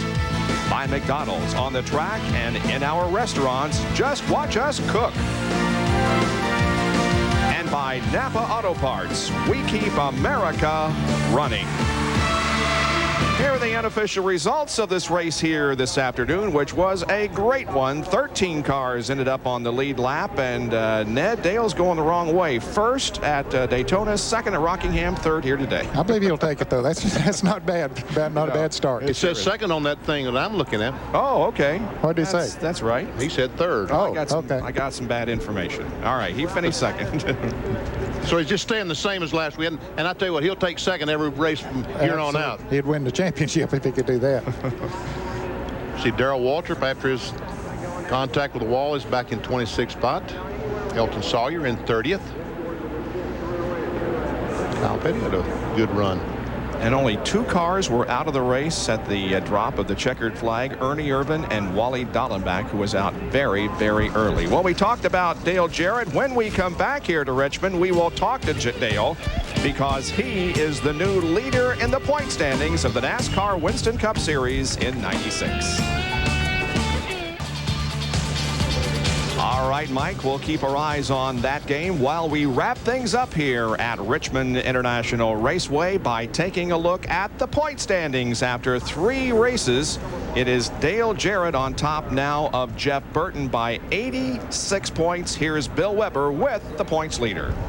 And he has run the gauntlet of handshakes and photographs. That's good for the Winston Cup points leader. I know you wanted victory lane today, but you needed a longer run. Yeah, we did. The car seemed to work better after we ran 15 or 18 laps, and that's the characteristics of this car. It was the same way last year when I drove it, but it was awesome today. It was a lot of fun. This is great. We've had a chance to win every race that we've been in this year, and there's nothing like that. I can't say enough about Todd and all the guys on the team, the work that they performed, and Robert Yates and Doug with the engines, and Larry for his guidance here. So everything's going well for the Ford Quality Care Ford Credit team, and see if we can keep it going while we've got it. Yeah, and a long string of Fords behind the winner today. Dale Jarrett comes home second. Now to Dr. Punch.